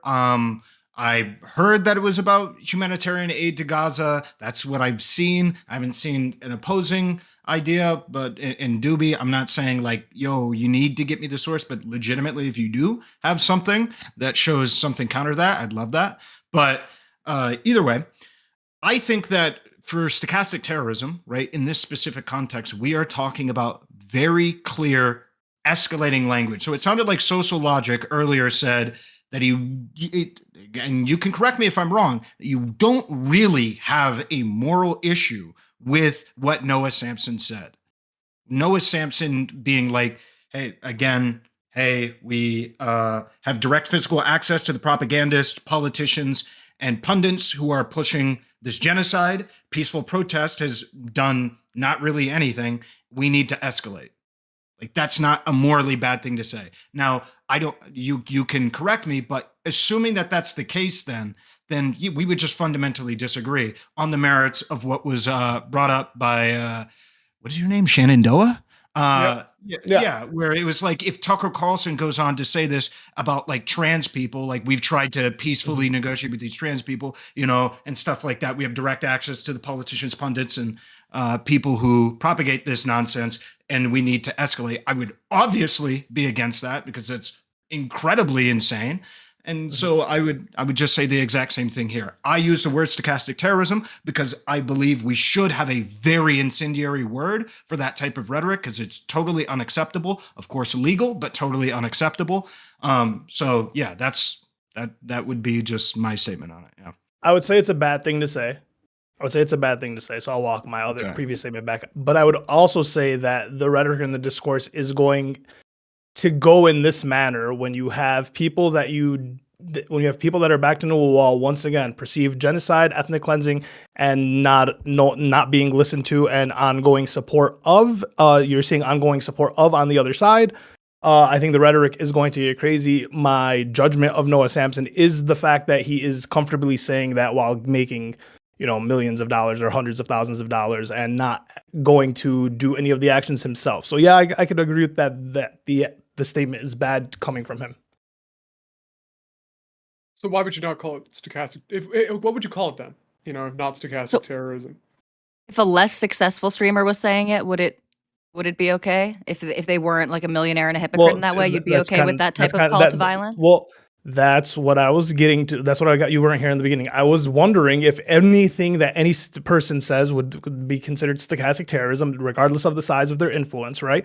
And if right now the connection is going to be that Free Palestine is equivalent to Hail Hitler, as according to Bibi Netanyahu, then anyone who said Free Palestine, regardless of their influence or following, would then be regarded as a stochastic terrorism in a time where we're deporting people for their speech. No, then yeah, like that. I don't think we just throw that word around willy nilly. Right, but it doesn't have a there's no like legal loading there. And so I actually like our relevance point, because I agree that I don't think that there should be any legal consequences here. I think ultimately the people who go out and kill people are the ones responsible for that. And also it's kind of hard to find the line. It's interesting. I was listening to a Stitch and Adam, an old stream of theirs from around the time of the Trump assassination attempt.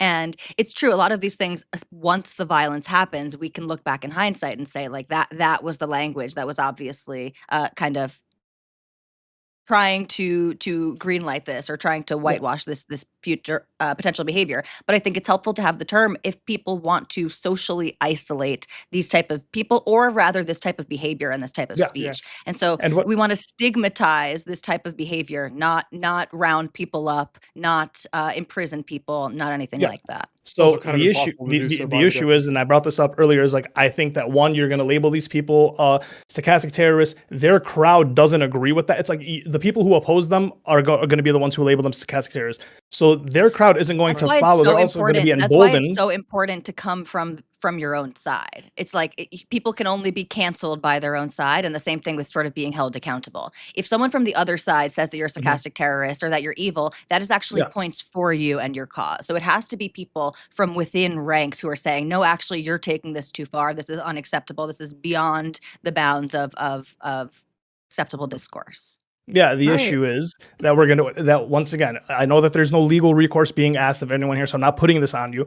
But we are in a pretty strange time where we're deporting people for their speech. It seems to be for tangential support for a terrorist group, where we're labeling, like Hassan's labeled not just as a stochastic terrorist, he's labeled as a terrorist supporter, right? And therefore, and anyone who seems to be saying Free Palestine is being labeled as a terrorist supporter. If we have Trump not talking, really though, like not by serious people, not by anyone in this conversation. Not anyone in this conversation, but we're not the ones who are necessarily in like big disagreement. We are talking saying about a crowd, Free right? Palestine is not actually being labeled as terrorism, and nor should it be. But that is not actually. Prime Minister of Israel just labeled it as saying Hail Hitler. He's crazy for that. I mean, yeah, he can be crazy for that, but how many people believe that, right? Like a tiny amount of people. Number one, and number two, that has no bearing or impact in the United States. He can't really dictate people. rules You don't. or Of course law. it does. Wait. How many people believe that of River to the Sea is genocidal speech? How many people believe that? A large portion of the pro-Israel crowd. So, To be fair, I it can think be used as pro. Yeah, I think this is the problem too. I think this is once again my where point. We're in a time where we're deporting people for their speech. You want to label people as stochastic terrorists. We're taking these words and we're conflating them to Hail Hitler and genocidal speech. And now we're going to sit here and label people as a form of terrorism. It's going to lead to bad cop. Like, aren't we doing that? Like, I got to read a super chat real quick, but after I do that, like, aren't you doing that in kind of like the reverse, right? In a mirror type of thing, where you're saying, well, everyone's saying there's a whole lot of people who the pro-Zionists or whatever are saying that From River to the Sea is genocidal, that Free Palestine is like Hail Hitler, when again it's pretty clear that's not all of pro-Zionists or all of even. I never said it was all these things. I never said it was all, but when the prime minister, prime minister of a country who had the largest terror attack and like the 9/11 is saying that's going to get conflated. No, you don't think so? I don't think by serious people, at least a Free Palestine thing, no. But let me read this super chat and then we can keep going. $5 from Cameraman 502 to say, remember, the shooter didn't attack those people because they were Israelis, but because they were leaving a Jewish American event at a Jewish museum. Thank you for the $5. And gang, if you want to give me money for this conversation, you get a stochastic terrorism pass. So you give me the money and I'll give you a pass for one stochastic terrorism. That's how this works. Okay, gang. Thank you for the $5 and let's keep going. But yeah, go ahead, Shenandoah. You had something to say? Damn it. No, that threw me off so hard. That made me laugh and now I fucking lost my argument. So somebody else, yeah, I'm going to pass it to you. Okay, Doobie wanted it. Yeah, okay. Yeah, so I have something to say. So it sounds like social logic. You're talking maybe about if I'm being generous, like a practical argument here about, hey, if we call this speech like any form of stochastic terrorism, there could be practical consequences on Hassan or whatever inside of the whoever we cast it on, right? There could be practical consequences because we agree that there has been a crackdown on people's First Amendment rights. I'm not going to curtail my language because Trump is a fascist and an authoritarian. I'm not going to curtail what I believe to be the truth and withhold that because we have such a radical regime. Now, maybe I could be convinced out of that because I could see extreme arguments where, let's say, like for some reason, Donald Trump is dialed into my Twitter specifically. And like, if I call somebody a terrorist, he's going to get like a SEAL Team 6 to execute him or something. Well, yeah, I'm probably going to dial back. no, I wait, disagree. we have that. We have that going on in the UK right now. People are literally getting arrested for their tweets, and so I'm saying like we can get to that point very quickly within the next 3 years, and So that's hang on, kind of wait. literally what I'm saying. I have an honest question. Like, why does Hassan's speech, like, why does Hassan have no agency when he turns up the volume, but when we call it stochastic terrorism, like we're in some way responsible for people getting arrested? Like, I agree. If it was like, hey, Trump is literally like fucking like if my words could lead to somebody getting arrested, obviously I already said this at the beginning. Like, I would fucking team up with Hassan against Trump because I think Trump's that fucking bad. Of I course. really don't like Hassan. Yeah. But I am also saying, like, yeah, why does like Hassan's speech like have like no agency? Why does that not impact the discourse, but mine does? Like, you know, I'm not saying that he has no agency. So like I think we're getting like misconnected. I'm not necessarily like giving them a pass to say whatever they want. Oh shit, I guess it doesn't matter. What I'm saying is that we are in a time where free speech is like being contested. We're looking in the UK and people are being arrested for their tweets. Like, and so I don't want this this conversation around speech and rhetoric to use labels like terrorism, which is like a pretty big word. I know terrorist kind of gets thrown around like nowadays, but terrorism is a big word. So if we're gonna start attributing like this type of terminology to speech, I am worried about practically like going down the line next 2-3 years. That we are going to have people be arrested for like something they said. But you don't think that when Hassan or Noah Samson make those statements, it won't like somehow also lead to people like thinking, well, I guess then anything is necessary, and I'm just going to take this into my own hands. Like that's kind of an issue. Irrelevant. So it is their fault that someone shot someone or not? Hold on, please. Irrelevant. Do you need to shit or do you have something to say? I got something to say, bro. Okay. Come on, bro. As always, look, because Shenandoah had it. A+, okay, A+, sharp as fuck, okay? I love winning. Why am I responsible for the Trump admin cracking down on Hassan for calling him a stochastic terrorist instead of Hassan, when he knows the Trump admin's cracking down, saying he has no problem with Hezbollah, saying everything the Houthis are doing in the Red Sea is justified, and shitting on people who disagree? Why am I responsible for saying he's a stochastic terrorist, but he's not responsible for saying those things? One, he's allowed to say those things. And he's right. He's allowed to say those things. Once again, people are allowed to be opposed to. Yes. Well, if I'm allowed to call him a terrorist for saying it, or a stochastic terrorist, to be clear. That's fine. I have no issue with that. I'm not blaming you. Like we aren't like we're no one in this regard. I'm saying if we're gonna go around and start if we're gonna attribute these deaths to these people because of their speech, right? We're gonna say this speech led to this action, right? Well, what was the speech that was used? There were words that were used. We're gonna start looking at certain word patterns and being like, okay, well, this can't be said, and the people who say these typically do this. So this guy shot someone, right? Killed 2 people and started screaming "Free Palestine" while he was being arrested. Free Palestine obviously is a dog whistle now for like an incitement to violence towards Jewish people. Anyone who says "Free Palestine," Nobody here is making this argument. The argument that I'm making, and I'm not. You aren't making the argument. I'm saying this is what the argument becomes on the outside. This isn't us. This isn't us. But people are going to look right now. People are saying that Hassan is responsible for this.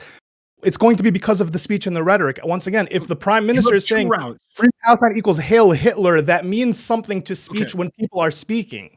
Okay, you have 2 routes. You have the pragmatic route, which it sounds like you're trying to go down. We're not talking about us. We're talking about the pragmatic reality of this type of speech, of me. I'm not saying that his son's rhetoric directly caused the death. I said that his rhetoric is attributed to the ecosystem that ferments this type of behavior. Okay, but beyond that, let's even assume I did say that. Why am I responsible? Why am I responsible for the Trump administration cracking down on Hassan and not Hassan with his own speech when he knows the Trump administration is cracking down? When you say I, do you mean like literally you or the people that are against this The type people of who speech? call it stochastic terrorism. Okay. So the reason that you would be responsible is because a majority of people, not you in the way that you're asking for it, but a lot of people are directly calling for incitement from Hassan. They are doing this. And what I'm Yeah. saying is the majority of people right now, especially in the pro-Israel side or the anti-Palestinian side, whatever you want to call it, have the prime minister of Israel saying that Free Palestine equals Hail Hitler. And we have a video of someone who got arrested for shooting 2 people in the streets, screaming Free Palestine as he gets arrested. I'm saying the rhetoric around that becomes Free Palestine is terroristic speech. All forms of anyone saying Free Palestine or being pro-Palestine is a terror supporter, Okay. and therefore I think that leads to like bad speech laws, and I we're got gonna you. start I having have people a- get Okay, arrested. then One last question, then I gotta get more people Hassan, I in. care about my Okay, ability to stop say saying something. stuff I don't like give a that. fuck I'm not about gonna- Hassan. I'm not going to refuse to not call a spade here. If Hassan wants to avoid consequences for the Trump administration, he needs to dial down his rhetoric. I'm not going to. What if it's not Hassan? What if it's commenting. like just someone who says Free Palestine and then gets arrested, right? That's kind of what I'm saying is like this conversation. It's larger than Hassan. I don't give a fuck about Hassan.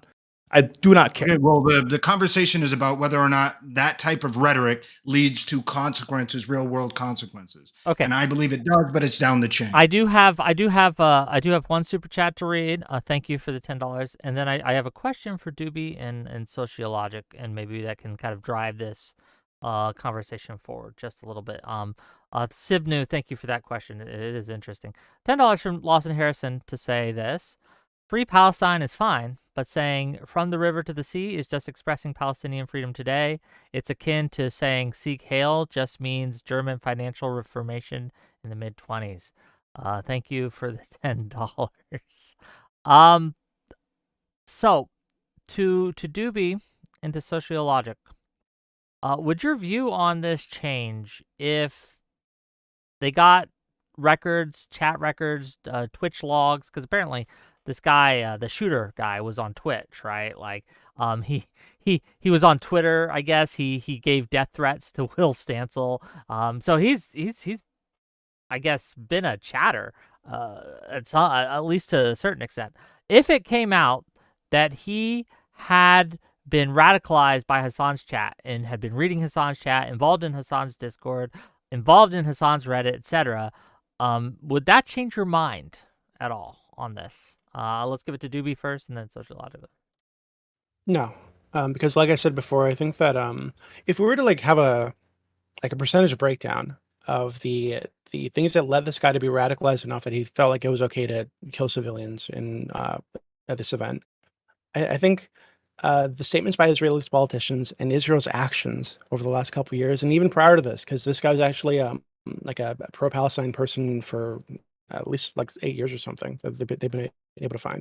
I think Israel's actions up to this point have pushed him in that direction far more than any Twitch streamer, any person on Twitter, any YouTuber. And so I think trying to pull the responsibility out of their hands as they're engaging in a fucking genocide and slapping that on a Twitch streamer is fucking ridiculous. It's silly. It makes no sense.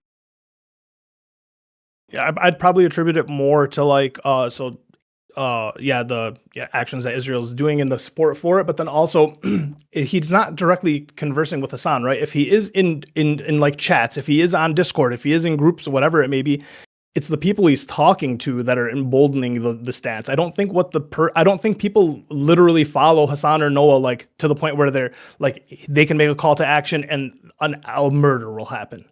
Right, I don't know if they have that type of influence and strength. Right. Like we are still talking like for someone to kill someone is a pretty big deal, and like once again, I'm going to sit here and wonder at what point does like any streamers like we're going to label it stochastic terrorism, right? Because did we label Destiny stochastic terrorism when he said like anyone who gets killed at a rally is fine and.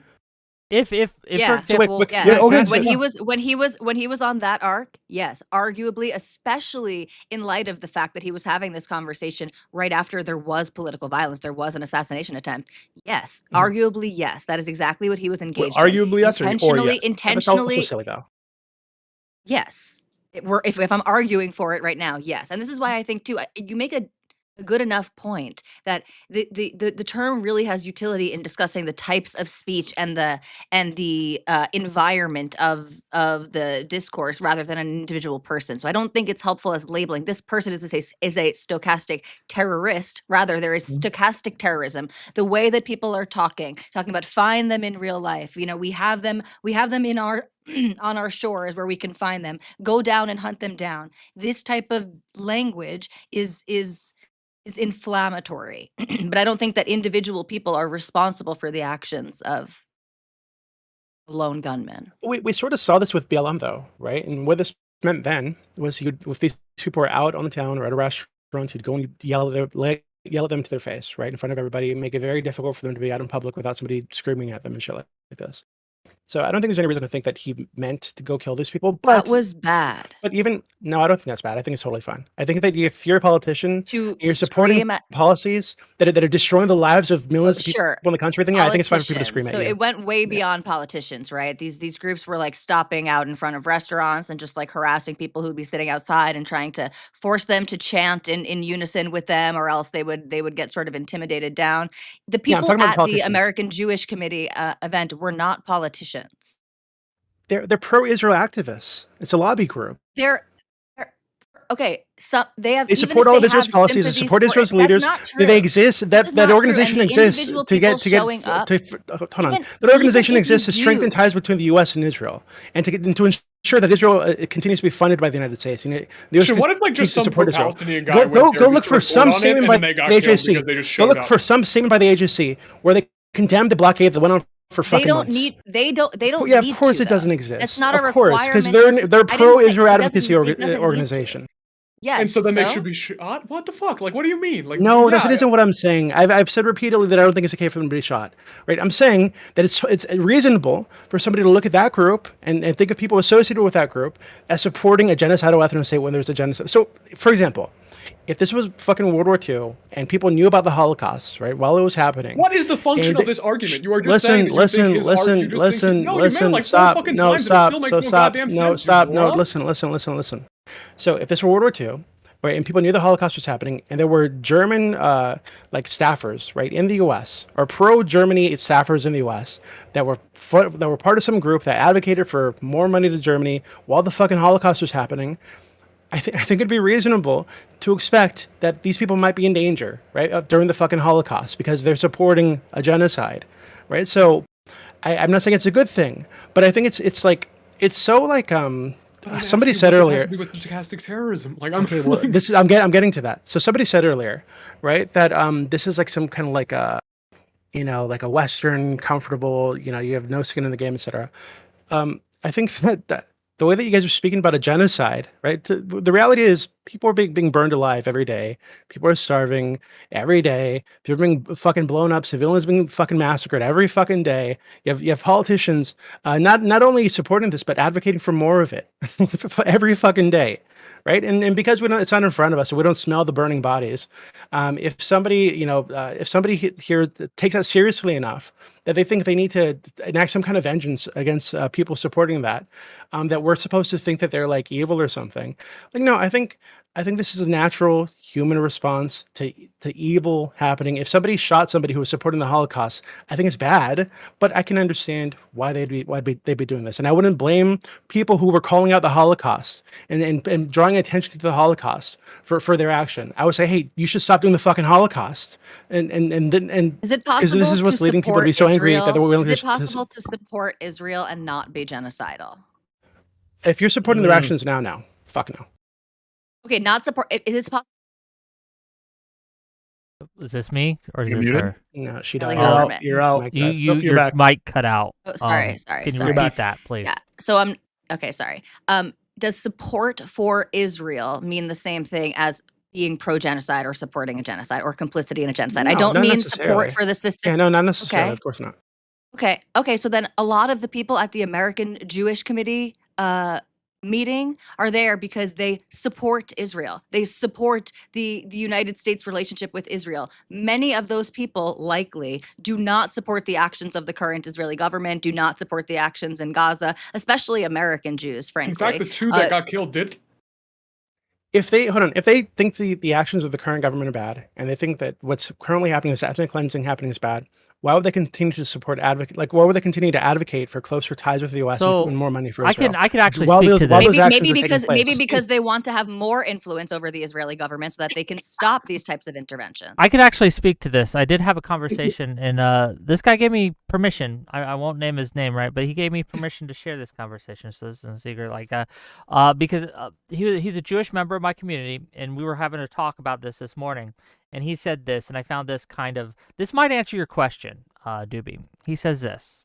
He says, "Look, I do take issue personally that my temple has a sign that says we stand with Israel, and I worry if that's inciting or not. All I can say is I cannot stand with Israel at this time, but I can never not stand for Israel. If I could give or change or do anything to make the two-state solution a reality, that's something I'd die for. I'd never strike out in hate or vengeance, but I would die for my community in defense." And what came across in the conversation to me, right? That was the only part he said I could share, right? So I won't share the rest. But this idea of Israel as a concept, I think that it's being reinforced. Like the shooting just reinforced the need for something like Israel, at least to these people's minds, right? Like this way of thinking. So when you ask, can you support Israel and not support its actions? I think the answer is clearly yes. Can you support the idea of Israel and closer ties with Israel without supporting Israel's current actions? I think the answer is clearly yes, because again, as we see across the world, Israel needs to exist, but the way it's doing and running business is horrific right now. It needs to stop. So since inception, it's kind of been bad. So like, if you stand for Israel and you say Israel should exist, It's just like literally an opinion, though, and like So is respectfully, yours. like What are you talking about? yours is Yes, also an exactly. opinion. Yeah, Exactly. your opinion is driven by Exactly. delusional Like, paranoia. thank you for stop. telling me. You can say it's like fueled by paranoia, and maybe Delusional that's paranoia true. specifically. Hold on. Okay. I see your. Let me be the Ethan now for a second. This is, I think, and like Wick was trying to express, this is where I think a lot of the very unfortunate miscommunication comes about. So me and Ethan don't have the same politics, but I think Ethan was trying to say, and I actually think he made this so clear that to misunderstand him in the way that Hassan did is just malicious. Ethan is saying, whether I agree or not, this is how a lot of people interpret this. And that's sort of like what Wick's friend was saying, is there are a lot of Jews who feel warmth towards Israel, towards the idea of Israel. They have family there, they have friends there, they have something. They don't want to see the eradication of Israel. They might even be particularly horrified by what's going on with the Israeli government, by what's going on in Gaza. But they do feel threatened by people who say, go out and hunt down your local Zionist. I can tell you, as someone who goes to things like, I mean, I've never been to something from the AJC, but who goes to Jewish events and stuff and things that are with groups who are pro-Israel, none of the conversation at these meetings is, let's go murder Arabs, let's go kill Palestinians. Nothing like that takes place. It is oftentimes these are things that are more about like memorials for people who have died in the war, or, getting together in community settings. This is the average Jew has some type of positive feelings for Israel, and labeling anyone with positive feelings for Israel as a supporter of genocide is dangerous rhetoric. The same way that labeling someone with sympathies for the Palestinian cause as a terrorist is potentially stochastic terrorism. You are saying this type it's of a good thing person nobody's is a done that in this real conversation, though. danger. The issue is, wait, just real quick. The issue is, for one side, the existence of Israel has always meant the ethnic cleansing of the people around it, right? So it's like you can have warm feelings, towards it. But that's not true. But so I can argue. We could have it. Hold on. But we're not going to debate the history of Israel and Palestine right now. But it is. Exactly. No, but it's not. Again, if Wick doesn't want to debate the history of Israel and Palestine, then you can say that, and I'm going to say not a debate that's of not true. It's not a debate about Israel Palestine. It is. Of course it is. It's a fact of the situation. No, of course it is, because when Israel Palestine declared exist? independence, why not? It's not that simple. There could have been a Palestinian state from the inception, and there should have been. And it's a shame. It's a shame on our ancestors, and it's a shame on all of the people for the last 80 years that this has not happened. But the inception of Israel did not require the ethnic cleansing of Palestinians. It did not require the Nakba. Okay, this was a very unfortunate series of events of wars, of Yes, civil I war know. Okay, so this idea. So when you're that on the opposing side Israel of that, when you hear that someone automatically- has warm feelings towards Israel, but you're of the people that got ethnically cleansed and removed, it's kind of like it is a shitty feeling to have, and you are going to relate that to also like you're just okay with what happened because you're. Yeah, it's like there's a genocide happening, or ethnic cleansing happening, but I have warm feelings for that genocidal ethnostate. So like I don't know, I feel kind of uncomfortable you criticizing it. It's kind of No, we also No, don't have I a group don't of know. wait, See, we but also this is don't have a again, group now of people you're that we conflating. fight So for saying this critici- hard hold to on, own a hold group on, I of wanna land from respond to you 4,000 really years quickly. ago. So it's kind of it is weird. We have a bunch of people who were genocided. We don't seem to really care or give them their land back. But we have America in support of this situation over there that is equaling the ethnic cleansing and the genocide of a people. So yeah, people don't really want to hear that you have warm feelings towards that country. Okay, so people aren't allowed to have warm feelings towards China, towards Russia, especially people like of these ethnicities who come from these nations. They're not allowed to have warm I feelings. think if you have for warm that nation, nation. warm feelings toward a nation that's committing a genocide, and those warm feelings are enough that you feel uncomfortable with people suggesting that that nation might need to like fundamentally change in some way, i.e., no That's longer not be what an we're ethnic. talking about. I.e., See, no longer. this is you Stop. moving I.e., the no. goalpost. Stop. So- Stop. so I think you- no. you are Stop. allowed Let me you are finish. Let allowed me to finish. engage in Let me criticism finish. of Let me Israel. finish. Stop. I.e., no longer be an ethnostate, which plenty of pro-Israel people would call like genocidal. If you say that Israel shouldn't be an ethnostate anymore, they just say, "Oh, well, that means that the fucking Muslims will just kill them all." Israel's so- not an ethnostate, so it's Yes, it already is. definitionally. Yes, it No, is. it's not. Yes, it's it is. literally You not. just- 20% then you just of the don't know what the word. population is not That's doing not what it. an We ethnostate can is. have. It's not an Oh my Okay, God, the okay, token okay, I'm throwing a 20% flag on the play. I'm It's throwing a Google flag on the definition of play. ethnostate. I'm throwing a It's not flag a on the token, play. it's a fact. We're not going to debate like the. Yeah, it's ridiculous. We're here to debate Okay. stochastic terrorism and the conversation and the rhetoric. The Yeah, I'm facts here of to the show matter, why I the can rhetoric set isn't something. from the hold on. I can set something else up later if you guys would like to go ahead and hash out the whole Israel-Palestine thing. We can, but that's not today. And I want to get some more people in here. Irrelevant is got his hand up like a good boy, and we reward good boys with head pats and speaking time. And then I see you, Shenandoah, as well. So we're gonna go Irrelevant, then Shenandoah, and then we can get everyone else in here. Go. Thank you. All right. So I can synthesize this incredibly well because I totally understand what she's talking about.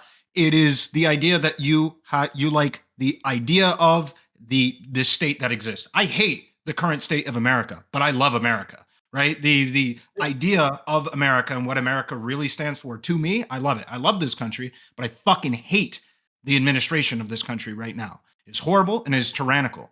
That is the difference and distinction that I believe that she's trying to draw. You can have like a love for your country or an admiration for your country, even if you believe it's doing horrible things. And I believe America is doing horrible things, but you can still have that love and admiration. I don't understand how this disconnect is happening. Like you can support the state of Israel without supporting everything that it does. And that's absolutely also what I believe Ethan's position is. Doobie, Yeah, you want to I also- respond real quick, so I'll let Doobie respond. Yeah, real so quick. I think to because I agree with you. So I am a very nationalistic American, right? Like very, very. But I fucking hate Trump. I despise Trump. I despise a lot of what America's done for decades now. So I understand what you're saying.